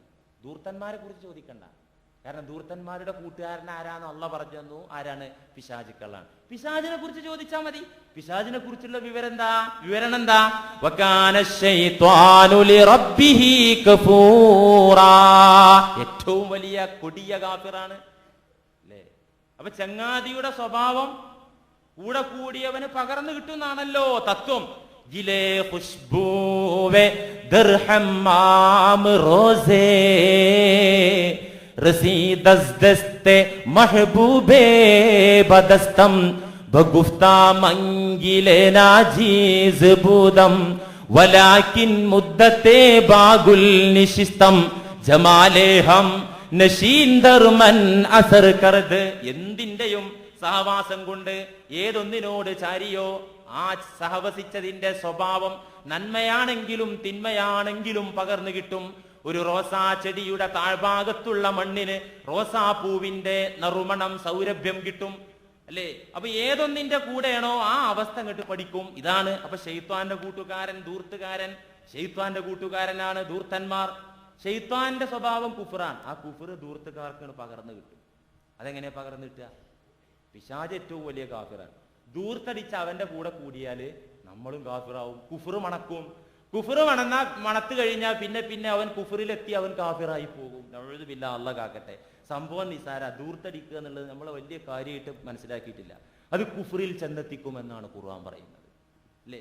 അപ്പൊ എങ്ങനെ പിശാച് എങ്ങനെ ആ സഹവാസത്തിലൂടെ കുഫറിലെത്തിക്കുക? അശ്ശൈത്വാനു യഅദുകുമുൽ ഫഖറ വയഅ്മുറുകും ബിൽ ഫഹ്ശാ. പിശാച് ദാരിദ്ര്യത്തെ കുറിച്ച് മുന്നറിയിപ്പ് നൽകും. സ്വതക്ക ചെയ്യേണ്ട രംഗം വരുമ്പോ, നന്മയ്ക്ക് ചെലവഴിക്കേണ്ട മേഖല വരുമ്പോ പിശാച് പറയും കൊടുക്കണ്ടട്ടോ, തീരുട്ടോ, കുറവല്ലേ കയ്യില്, നിന്റെ കയ്യിൽ പത്രമാത്രമൊന്നും ഇല്ലല്ലോ, കൊടുക്കണ്ട എന്ന് പറഞ്ഞിട്ട് ദാരിദ്ര്യത്തെ കുറിച്ച് പിശാച് മുന്നറിയിപ്പ് നൽകും. എന്നാലോ മുറുക്കുമ്പിൽ ഫഹ്ശാ, ഇപ്പുറത്തു കൂടെ നശിപ്പിക്കാനും പറയും. നന്മയ്ക്ക് ചെലവഴിക്കാൻ വേണ്ടി ഒരുങ്ങുമ്പോ വേണ്ടാട്ടോ, കയ്യിൽ കുറവാണ്, ചെലവഴിക്കണ്ടെന്ന് പറഞ്ഞിട്ട് ദാരിദ്ര്യം ഓർമ്മിപ്പിക്കും. എന്നിട്ട് വയഅ്മുറുകുംബിൽ ഫഹ്ശാ, ദൂർത്തടിക്കാൻ അവൻ കൽപ്പിക്കും. നാശം കൊണ്ട് അവൻ കൽപ്പിക്കും. അങ്ങനെ നാശം കൊണ്ട് ദൂർത്തടിക്കാൻ കൽപ്പിച്ച് ദൂർത്തടിച്ചു കഴിഞ്ഞാലോ ഇനിയിപ്പോ നിനക്ക് പിടിച്ചാൽ കിട്ടൂല. കാരണം നീ ഇത്ര നല്ല ആളായിട്ട് പള്ളിയിൽ പോയിട്ട് നോമ്പ് പിടിച്ചിട്ട് ഹജ്ജിന് പോയിട്ട് ഉംറക്ക് പോയിട്ട് നല്ലവനായി ജീവിച്ചിട്ട് അള്ളാഹ് നിന്നെ ഇങ്ങനെയുള്ള ആക്കിയത്. അതുകൊണ്ട് നീ ഒന്ന് മാറി ചിന്തിച്ചു നോക്ക്. ആദ്യം പിശാച് പറയും. അല്ലെങ്കിൽ നീ നാട് വിട്ടോ, അല്ലെങ്കിൽ ഇനിയിപ്പോ നോക്കിയിട്ട് കാര്യമില്ല, നീ ആണ്ട് ജീവിതം അവസാനിപ്പിച്ചേക്ക്. ഇങ്ങനെ الشيطان يعدكم الفقر ويأمركم بالفحشاء والله يعدكم مغفرة منه وفضلا والله واسع عليم. അല്ലാഹയാണെങ്കിൽ നിങ്ങൾക്ക് ഔദാര്യമായി ഓശാരമായി നിങ്ങൾക്ക് ഫളല് അവന്റെ ഭാഗത്ത് നിന്നുള്ള അനുഗ്രഹത്തെ കുറിച്ചാണ് മുന്നറിയിപ്പ് തരുന്നത്. പാപമോചനമാണ് മുന്നറിയിപ്പ് തരുന്നത്. അവന്റെ ഖജനാവിൽ എമ്പാടുമുണ്ട്, തീരില്ല. അതുകൊണ്ട് ദൈവീകമായ മാർഗത്തിൽ ചിലവഴിച്ചോളൂ എന്നാണ് അള്ളാഹ് മുന്നറിയിപ്പ് തരുന്നത്. അപ്പൊ എങ്ങനെ പിശാചി ഇവനെ കുഫറിൽ ചെന്നെത്തിക്കും? കാരണം ദാരിദ്ര്യത്തിൽ എത്തിപ്പെട്ടാല് നബി സല്ലല്ലാഹു അലൈഹി വസല്ലം പറഞ്ഞു, കാദൽ ഫഖ്റു അൻ യകൂന കുഫ്റാ. ഇമാം ബൈഹഖി ഉദ്ധരിച്ച ഹദീസ്. കാദൽ ഫഖ്റു അൻ യകൂന കുഫ്റാ. ദാരിദ്ര്യം മനുഷ്യനെ കുഫറിൽ ചെന്നെത്തിക്കും. അള്ളാഹ് കാത്തുരക്ഷിക്കട്ടെ. കയ്യിൽ പണമില്ലാതെ പിടിച്ചു നിൽക്കാൻ പറ്റാതായ പിന്നെ ആ മനുഷ്യൻ കാഫിറായി പോകാൻ സാധ്യത കൂടുതലാണ്. പിടിച്ചു നിൽക്കാൻ പറ്റില്ല, വിശ്വാസം തകരാനും. ആത്മഹത്യ ചെയ്താ പോയല്ലോ, ഈമാൻ പോയില്ലേ. ഇൻഷാ അല്ലാഹ് ആത്മഹത്യയെ കുറിച്ച് എന്താണ് ഖുർആൻ പറഞ്ഞതെന്ന് നമുക്ക് പരിശോധിക്കാം. അപ്പോ കാദൽ ഫഖ്റു അൻ യകൂന കുഫ്റാ, ഈ ദാരിദ്ര്യത്തിൽ അവന് കൊണ്ടു ചെന്ന് എത്തിച്ചിട്ട് ഈമാൻ തകർക്കാൻ പിശാച് അവന്റെ ചങ്ങാതിമാരായ ധൂർത്തന്മാരെ ഉപദേശിക്കുകയും ഗുണദോഷിക്കുകയും അങ്ങനെ കുഫറിൽ ചെന്ന് വീഴ്ത്തുകയും ചെയ്യുമെന്ന് ഖുർആൻ തുടർന്ന് പറയുന്ന ഭാഗം നോക്കൂ. ഇമ്മാ തുഅരിളന്ന അൻഹു മുബ്തിഗാ റഹ്മത്തിൻ മിർ റബ്ബിക തർജൂഹാ. ഈ ആളുകൾക്കൊക്കെ നിങ്ങൾ സഹായം ചെയ്യണമെന്ന് പറഞ്ഞല്ലോ. ആർക്ക്? കുടുംബക്കാർക്ക്, പാവപ്പെട്ടവർക്ക്, യാത്രക്കാർക്കൊക്കെ. അവരുടെ ആവശ്യവുമായി നിന്റെ മുന്നിൽ വന്നപ്പോ ഇമ്മാ തുഅരിളന്ന അൻഹു, ചിലപ്പോ അവരിൽ നിന്ന് നിനക്ക് തിരിഞ്ഞു കളയേണ്ടി വരും. കാരണം ആവശ്യക്കാരുടെ ആവശ്യമെല്ലാം എല്ലായ്പ്പോഴും നിറവേറ്റി കൊടുക്കാൻ എല്ലാവർക്കും സാധിച്ചു കൊള്ളണമെന്നില്ല അല്ലേ? എത്ര പണമുള്ള ആളാണെങ്കിലും അപ്പല്ലാതിരിക്കാമല്ലോ അല്ലേ? ഇങ്ങനെ ആവശ്യക്കാർ ആവശ്യവുമായി മുന്നിൽ വന്ന സമയത്ത് അവരിൽ നിന്ന് നിനക്ക് തിരിഞ്ഞു കളയേണ്ടി വരുന്ന പക്ഷം എന്ന് വെച്ചാൽ ഒന്നും കൊടുക്കാനില്ല. ഇങ്ങനൊരു വേള വന്നാൽ നീ എന്ത് വേണം? ഫഖുൽ ലഹും ഖൗലം മൈസൂറാ. കൊടുക്കാൻ പറ്റുമെങ്കിൽ കൊടുക്കണം. അത് എത്ര അളവിൽ കൊടുക്കണം എന്ന് ഖുർആൻ പറഞ്ഞു. കൊടുക്കാൻ നിങ്ങളെ കയ്യിൽ ഒന്നും ഇല്ലെങ്കിൽ നിങ്ങൾ എന്ത് വേണമെന്നും ഖുർആൻ പറഞ്ഞു. എന്താണ്? ഫഖുൽ ലഹും ഖൗലം മൈസൂറ. സൗമ്യമായ വാക്ക് പറയാ, സൗമ്യമായ വാക്ക് പറയാം. ഇവിടെ ഒന്നുമില്ല, കൊടുത്ത് ഇവിടെ ക്ഷീണിച്ചിരിക്കുക, എന്തോരാൾക്കപ്പ ഈ കൊടുക്കുക, അങ്ങനെ ഇവിടെ ഒന്നുമില്ല എന്ന് പറഞ്ഞിട്ട് അവഗണിച്ച് പുച്ഛിച്ച് തള്ളരുത്. ഇല്ലെങ്കിൽ ഫഖുൽ ലഹും ഖൗലം മൈസൂറാ. നല്ല വാക്ക് പറയാ, നല്ല വാക്ക് പറയാ. ഇപ്പൊ അല്ലട്ടോ, നിങ്ങൾ പിന്നൊരവസരത്തിൽ വരി, അല്ലെങ്കിൽ ഒക്കെ തീർന്നു എന്താ ഇപ്പൊ ചെയ്യാ, നമുക്ക് നിങ്ങൾക്ക് വിരിച്ചതല്ലേ നിങ്ങൾക്ക് കിട്ടപ്പല്ല. അവിടെ ഈ നല്ല വാക്ക് പറഞ്ഞ് തിരിച്ചയക്കാം. ശകാരിക്കരുത്, ആളെ വിഷമിപ്പിക്കരുത്. തുടർന്നുള്ള പറയുന്നു ഈ ആയത്തിലെ സൂറത്ത് ഇസ്രായിലിന്റെ 26 മുതൽ 30 വരെയുള്ള ആയത്തുകളിലൊക്കെ ധൂർത്തും എങ്ങനെ വ്യയം ചെയ്യണമെന്നാണ് പഠിപ്പിക്കുന്നത്. ولا تجعل مغلولة يدك إلى عنقك ولا تبسطها كل البسط فتقعد ملوما محسورا. ولا تجعل يدك مغلولة إلى عنقك. നീ നിന്റെ കൈ പിരടിയിൽ ചങ്ങല കൊണ്ട് കെട്ടിയിടരുത്. നിന്റെ കൈ രണ്ടും നീ പിരടിയിൽ ബന്ധിച്ച് പിടിക്കരുത്. ഇങ്ങനെ പിടിക്കുക. അതെന്താ? അത് പിശുക്കരുത് എന്നതിനുള്ള ആലങ്കാരിക പ്രയോഗമാണ്. പിശുക്ക് കാണിക്കരുത് എന്നതിന് അള്ളാഹു പ്രയോഗിച്ച ഒരു ആലങ്കാരിക പ്രയോഗമാണ്. വലാ തജ്അൽ യദക മഗ്ലൂലതൻ ഇലാ ഉനുഖിക. രണ്ട് കൈയും പിടിച്ച് നീ നിന്റെ പിരടിയിൽ കെട്ടിവെക്കണ്ട. പണ്ടൊരു മൊല്ലാക്ക കിണറ്റിൽ വീണൊരു കഥ ഉണ്ട്. ഇത് പറഞ്ഞപ്പോൾ എനിക്ക് ഓർമ്മയില്ല. എന്തേ മൊല്ലാക്ക കിണറ്റിൽ വീണപ്പോൾ സംഭവിച്ചത്? മുല്ലാക്ക ഇങ്ങനെ സുബൈക്ക് നേരം വൈകി വാങ്ങ് കൊടുക്കാൻ. വാങ്ക് നേരം വൈകിയാൽ വിക്കരിക്കാത്ത ആളുകൾ അത് അറിയും ചെയ്യും, ചോദ്യം ചെയ്യാൻ വരും ചെയ്യും അല്ലേ? സുബൈ വാങ്ങുന്ന എന്തേ 15 മിനിറ്റ് നേരത്തെ കൊടുത്തു എന്ന് ഒരാൾക്ക് ചോദിക്കുക. അവൻ എന്നും 8 മണിക്കാ ഉണരുക. അപ്പൊ എന്നാലും അത് ചോദ്യം ചെയ്യാൻ ആളുണ്ടാവും. വല്ലാക്ക നേരം വൈകി ആ പേടിയിൽ വല്ലാക്ക പള്ളിപ്പറമ്പിലൂടെ അങ്ങനെ ഓടി വന്നപ്പോ ഒരു പൊട്ടൻ കിണറ്റിൽ വല്ലാക്ക അങ്ങോട്ട് വീണു. വല്ലാക്ക വീണപ്പോ പിന്നെന്താ ചെയ്യാ? അത് കൂടുതൽ താഴ്ചയൊന്നുമില്ല. അതിൽ വീണപ്പോ വല്ലാക്ക വിളിച്ചു കൂവിയപ്പോ തൊട്ടടുത്തുള്ള ആളുകളൊക്കെ നാട്ടുകാരൊക്കെ വന്ന് കിണറ്റിന് കരയിൽ നിന്നു. എന്നിട്ടിപ്പോ ഇനിയിപ്പോ എന്താ രക്ഷപ്പെടുത്തണല്ലോ. അപ്പൊ കയറൊന്നും വേണ്ട, കൈ കാണിച്ചാൽ ഇങ്ങനെ വലിച്ചു കയറ്റാം. മുല്ലാക്കാനോട് പറഞ്ഞു, മുല്ലാക്ക കയ്യൊന്നും ഇങ്ങോട്ട് കാണിക്കൊണ്ട് വലിച്ചു കയറ്റട്ടെ. മുല്ലാക്ക എന്തേ? മുല്ലാക്കാക്ക് ജീവിതത്തിൽ ഇതുവരെ ഇങ്ങനെ കാണിച്ചിട്ട് ശീലല്ല. ഇത് പണ്ടൊരു മുല്ലാക്കാന്റെ കഥ, ഇവിടുത്തെ മുല്ലാക്കാന്റെ കേസല്ല കേട്ടോ പറയുന്നത്. മുല്ലാക്കന്മാര് ആരാണ്? അത്വലുന്നാസി അനാഖൻ യൗമൽ ഖിയാമ. അന്ത്യദിനത്തിൽ അവരിങ്ങനെ തലയിടുപ്പോടെ ഖിയാമത്ത് നാളിൽ വരുമെന്നാണ് നബി സല്ലല്ലാഹു അലൈഹി വസല്ലം പറഞ്ഞത്. അപ്പൊ അത് മോശാക്കല്ല. അപ്പൊ ഏതായാലും മുല്ലാക്ക ആ കയ്യൊന്നും ഇങ്ങോട്ട് കാണിക്കും, ഇങ്ങോട്ട് വലിച്ചു കയറ്റട്ടെ എന്ന് കരയിലുണ്ടായിരുന്ന ആളുകൾ പറഞ്ഞപ്പോ കയ്യ് കാണിക്കുക. മുല്ലാക്കാക്ക് ശീലല്ല. അപ്പൊ ആ കരയിൽ നിൽക്കുന്ന ഒരു ബുദ്ധിമാനായ വളവൻ അവൻ ആലോചിച്ചത് ഇപ്പൊ കുഴപ്പം മറ്റേന്നല്ല, ഇപ്പൊ രക്ഷപ്പെടുത്താൻ ഒരു വഴിയുണ്ട്. മുല്ലാക്ക ഈ കയ്യൊന്നും പിടിച്ചതെന്നും പറഞ്ഞിട്ട് വെറുതെ ചുരുട്ടിയിട്ട് കൈ അങ്ങോട്ട് കാണിച്ചു കൊടുത്തപ്പോ മുല്ലാക്ക അങ്ങോട്ട് പിടിച്ചു. അത് ശീലുണ്ട്. അപ്പോൾ വലിച്ചു കയറ്റുകയും ചെയ്തു. അപ്പൊ നിന്റെ കൈ നീ നിന്റെ പിരടിയിൽ ബന്ധിക്കരുത്. ഇങ്ങനെ എന്തായാലും ചെലവാക്കൂല, ആവശ്യമുണ്ടെങ്കിലും ചെലവാക്കൂല. പിശുക്ക് അത് പാടില്ല. തുടർന്നുള്ള പറയുന്നത് നോക്ക്.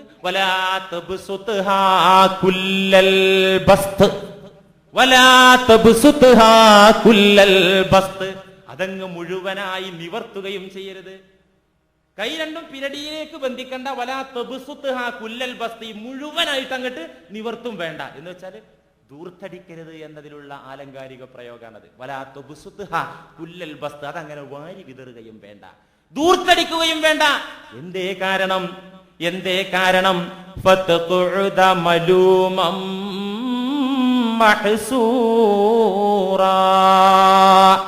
അങ്ങനെ ദൂർത്തടിച്ചാൽ എന്താ ഉണ്ടാകുക എന്നുള്ള പറഞ്ഞു. ഇതൊന്നും കാണാത്തവരല്ലല്ലോ നമ്മുടെ കൂട്ടത്തില്. നാട് വിട്ടുപോയവർ, ഫോൺ വന്നാ ഫോൺ എടുക്കാത്തവർ, ആരോടും മിണ്ടാത്തവർ, വീട്ടിൽ നിന്ന് ധൈര്യമായിട്ട് പുറത്തിറങ്ങാൻ പറ്റാത്തവർ. ഇത് കാണാത്തത് കൊണ്ടാണോ? ആണെങ്കിൽ ഇനി പഠിച്ചോ. നീ ദൂർത്തടിച്ചാൽ, നീ അതങ്ങ് നിരുപാധികം തുറന്നു വിട്ടാൽ, നന്നായി അങ്ങ് പരത്തിക്കളഞ്ഞാൽ നിന്യനായി, ദുഃഖിതനായി, അഭിമാനം തകർന്ന് നിനക്ക് വീട്ടിലിരിക്കേണ്ടി വരും. ഖുർആൻ സുബ്ഹാനല്ലാഹ് എന്താ ഈ പറയുന്നത്? അല്ലാഹ് പറയാനേ. നീ ദൂർത്തടിച്ചാൽ, നീ നിന്റെ സാമ്പത്തിക സ്രോതസ് നോക്കാതെ ചിലവഴിച്ചാൽ ദുഃഖിച്ച്, ഖേദിച്ച്, അഭിമാനം തകർന്ന് നിനക്ക് വീട്ടിലിരിക്കേണ്ടി വരും. പുറത്തിറങ്ങാൻ നിന്നെ മാലോകര് സമ്മതിക്കൂല. വീട്ടിലിരിക്കാനും നിനക്ക് സ്വസ്ഥതയുണ്ടാവുകയില്ല. കാരണം വീട്ടിൽ തന്നെ ഒരു ഒളിത്താവളമായിട്ടായിരിക്കും നീ താമസിക്കുന്നത്. പുറത്ത് ആളനക്കം കേട്ടുകഴിഞ്ഞാൽ തന്നെ ഇരുട്ടറയിലേക്ക് നിനക്ക് ഒളിക്കേണ്ടി വരും. ഈ ദുരവസ്ഥ നിനക്ക് വരാൻ കാരണം എന്ന അള്ളാഹുവിന്റെ പാഠം, അല്ലാഹു പഠിപ്പിച്ച പാഠം നീ ഉൾക്കൊള്ളാത്തത് കൊണ്ട് മാത്രമാകുന്നു. നബി സല്ലല്ലാഹു അലൈഹി വസല്ലം പറഞ്ഞല്ലോ, ദാരിദ്ര്യം വരാതിരിക്കാൻ ഒരു മാർഗം. എല്ലാവർക്കും അല്ല എല്ലായ്പ്പോഴും എല്ലാ രീതിയിലും കൊടുത്തോളണമെന്നൊന്നുമില്ലെങ്കിലും അങ്ങനെ അല്ല പട്ടിണിക്കിടൂല, മനുഷ്യന്റെ ദുശ്ചെയ്തി കൊണ്ടല്ലാതെ. നബി സല്ലല്ലാഹു അലൈഹി വസല്ലം പറഞ്ഞു,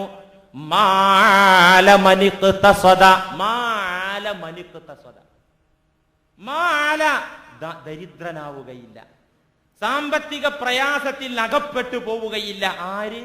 ആര് മനിഖ്തസദ, ജീവിതത്തിൽ മിതത്വം പാലിച്ച് ജീവിച്ചവർ, അവനവന്റെ സാമ്പത്തികാവസ്ഥ പരിഗണിച്ച് ജീവിച്ചവൻ, മിതമായി ചിലവഴിച്ചവൻ ഒരിക്കലും ദാരിദ്ര്യത്തിന്റെ കുഴിയിൽ വീണു പോവുകയില്ല.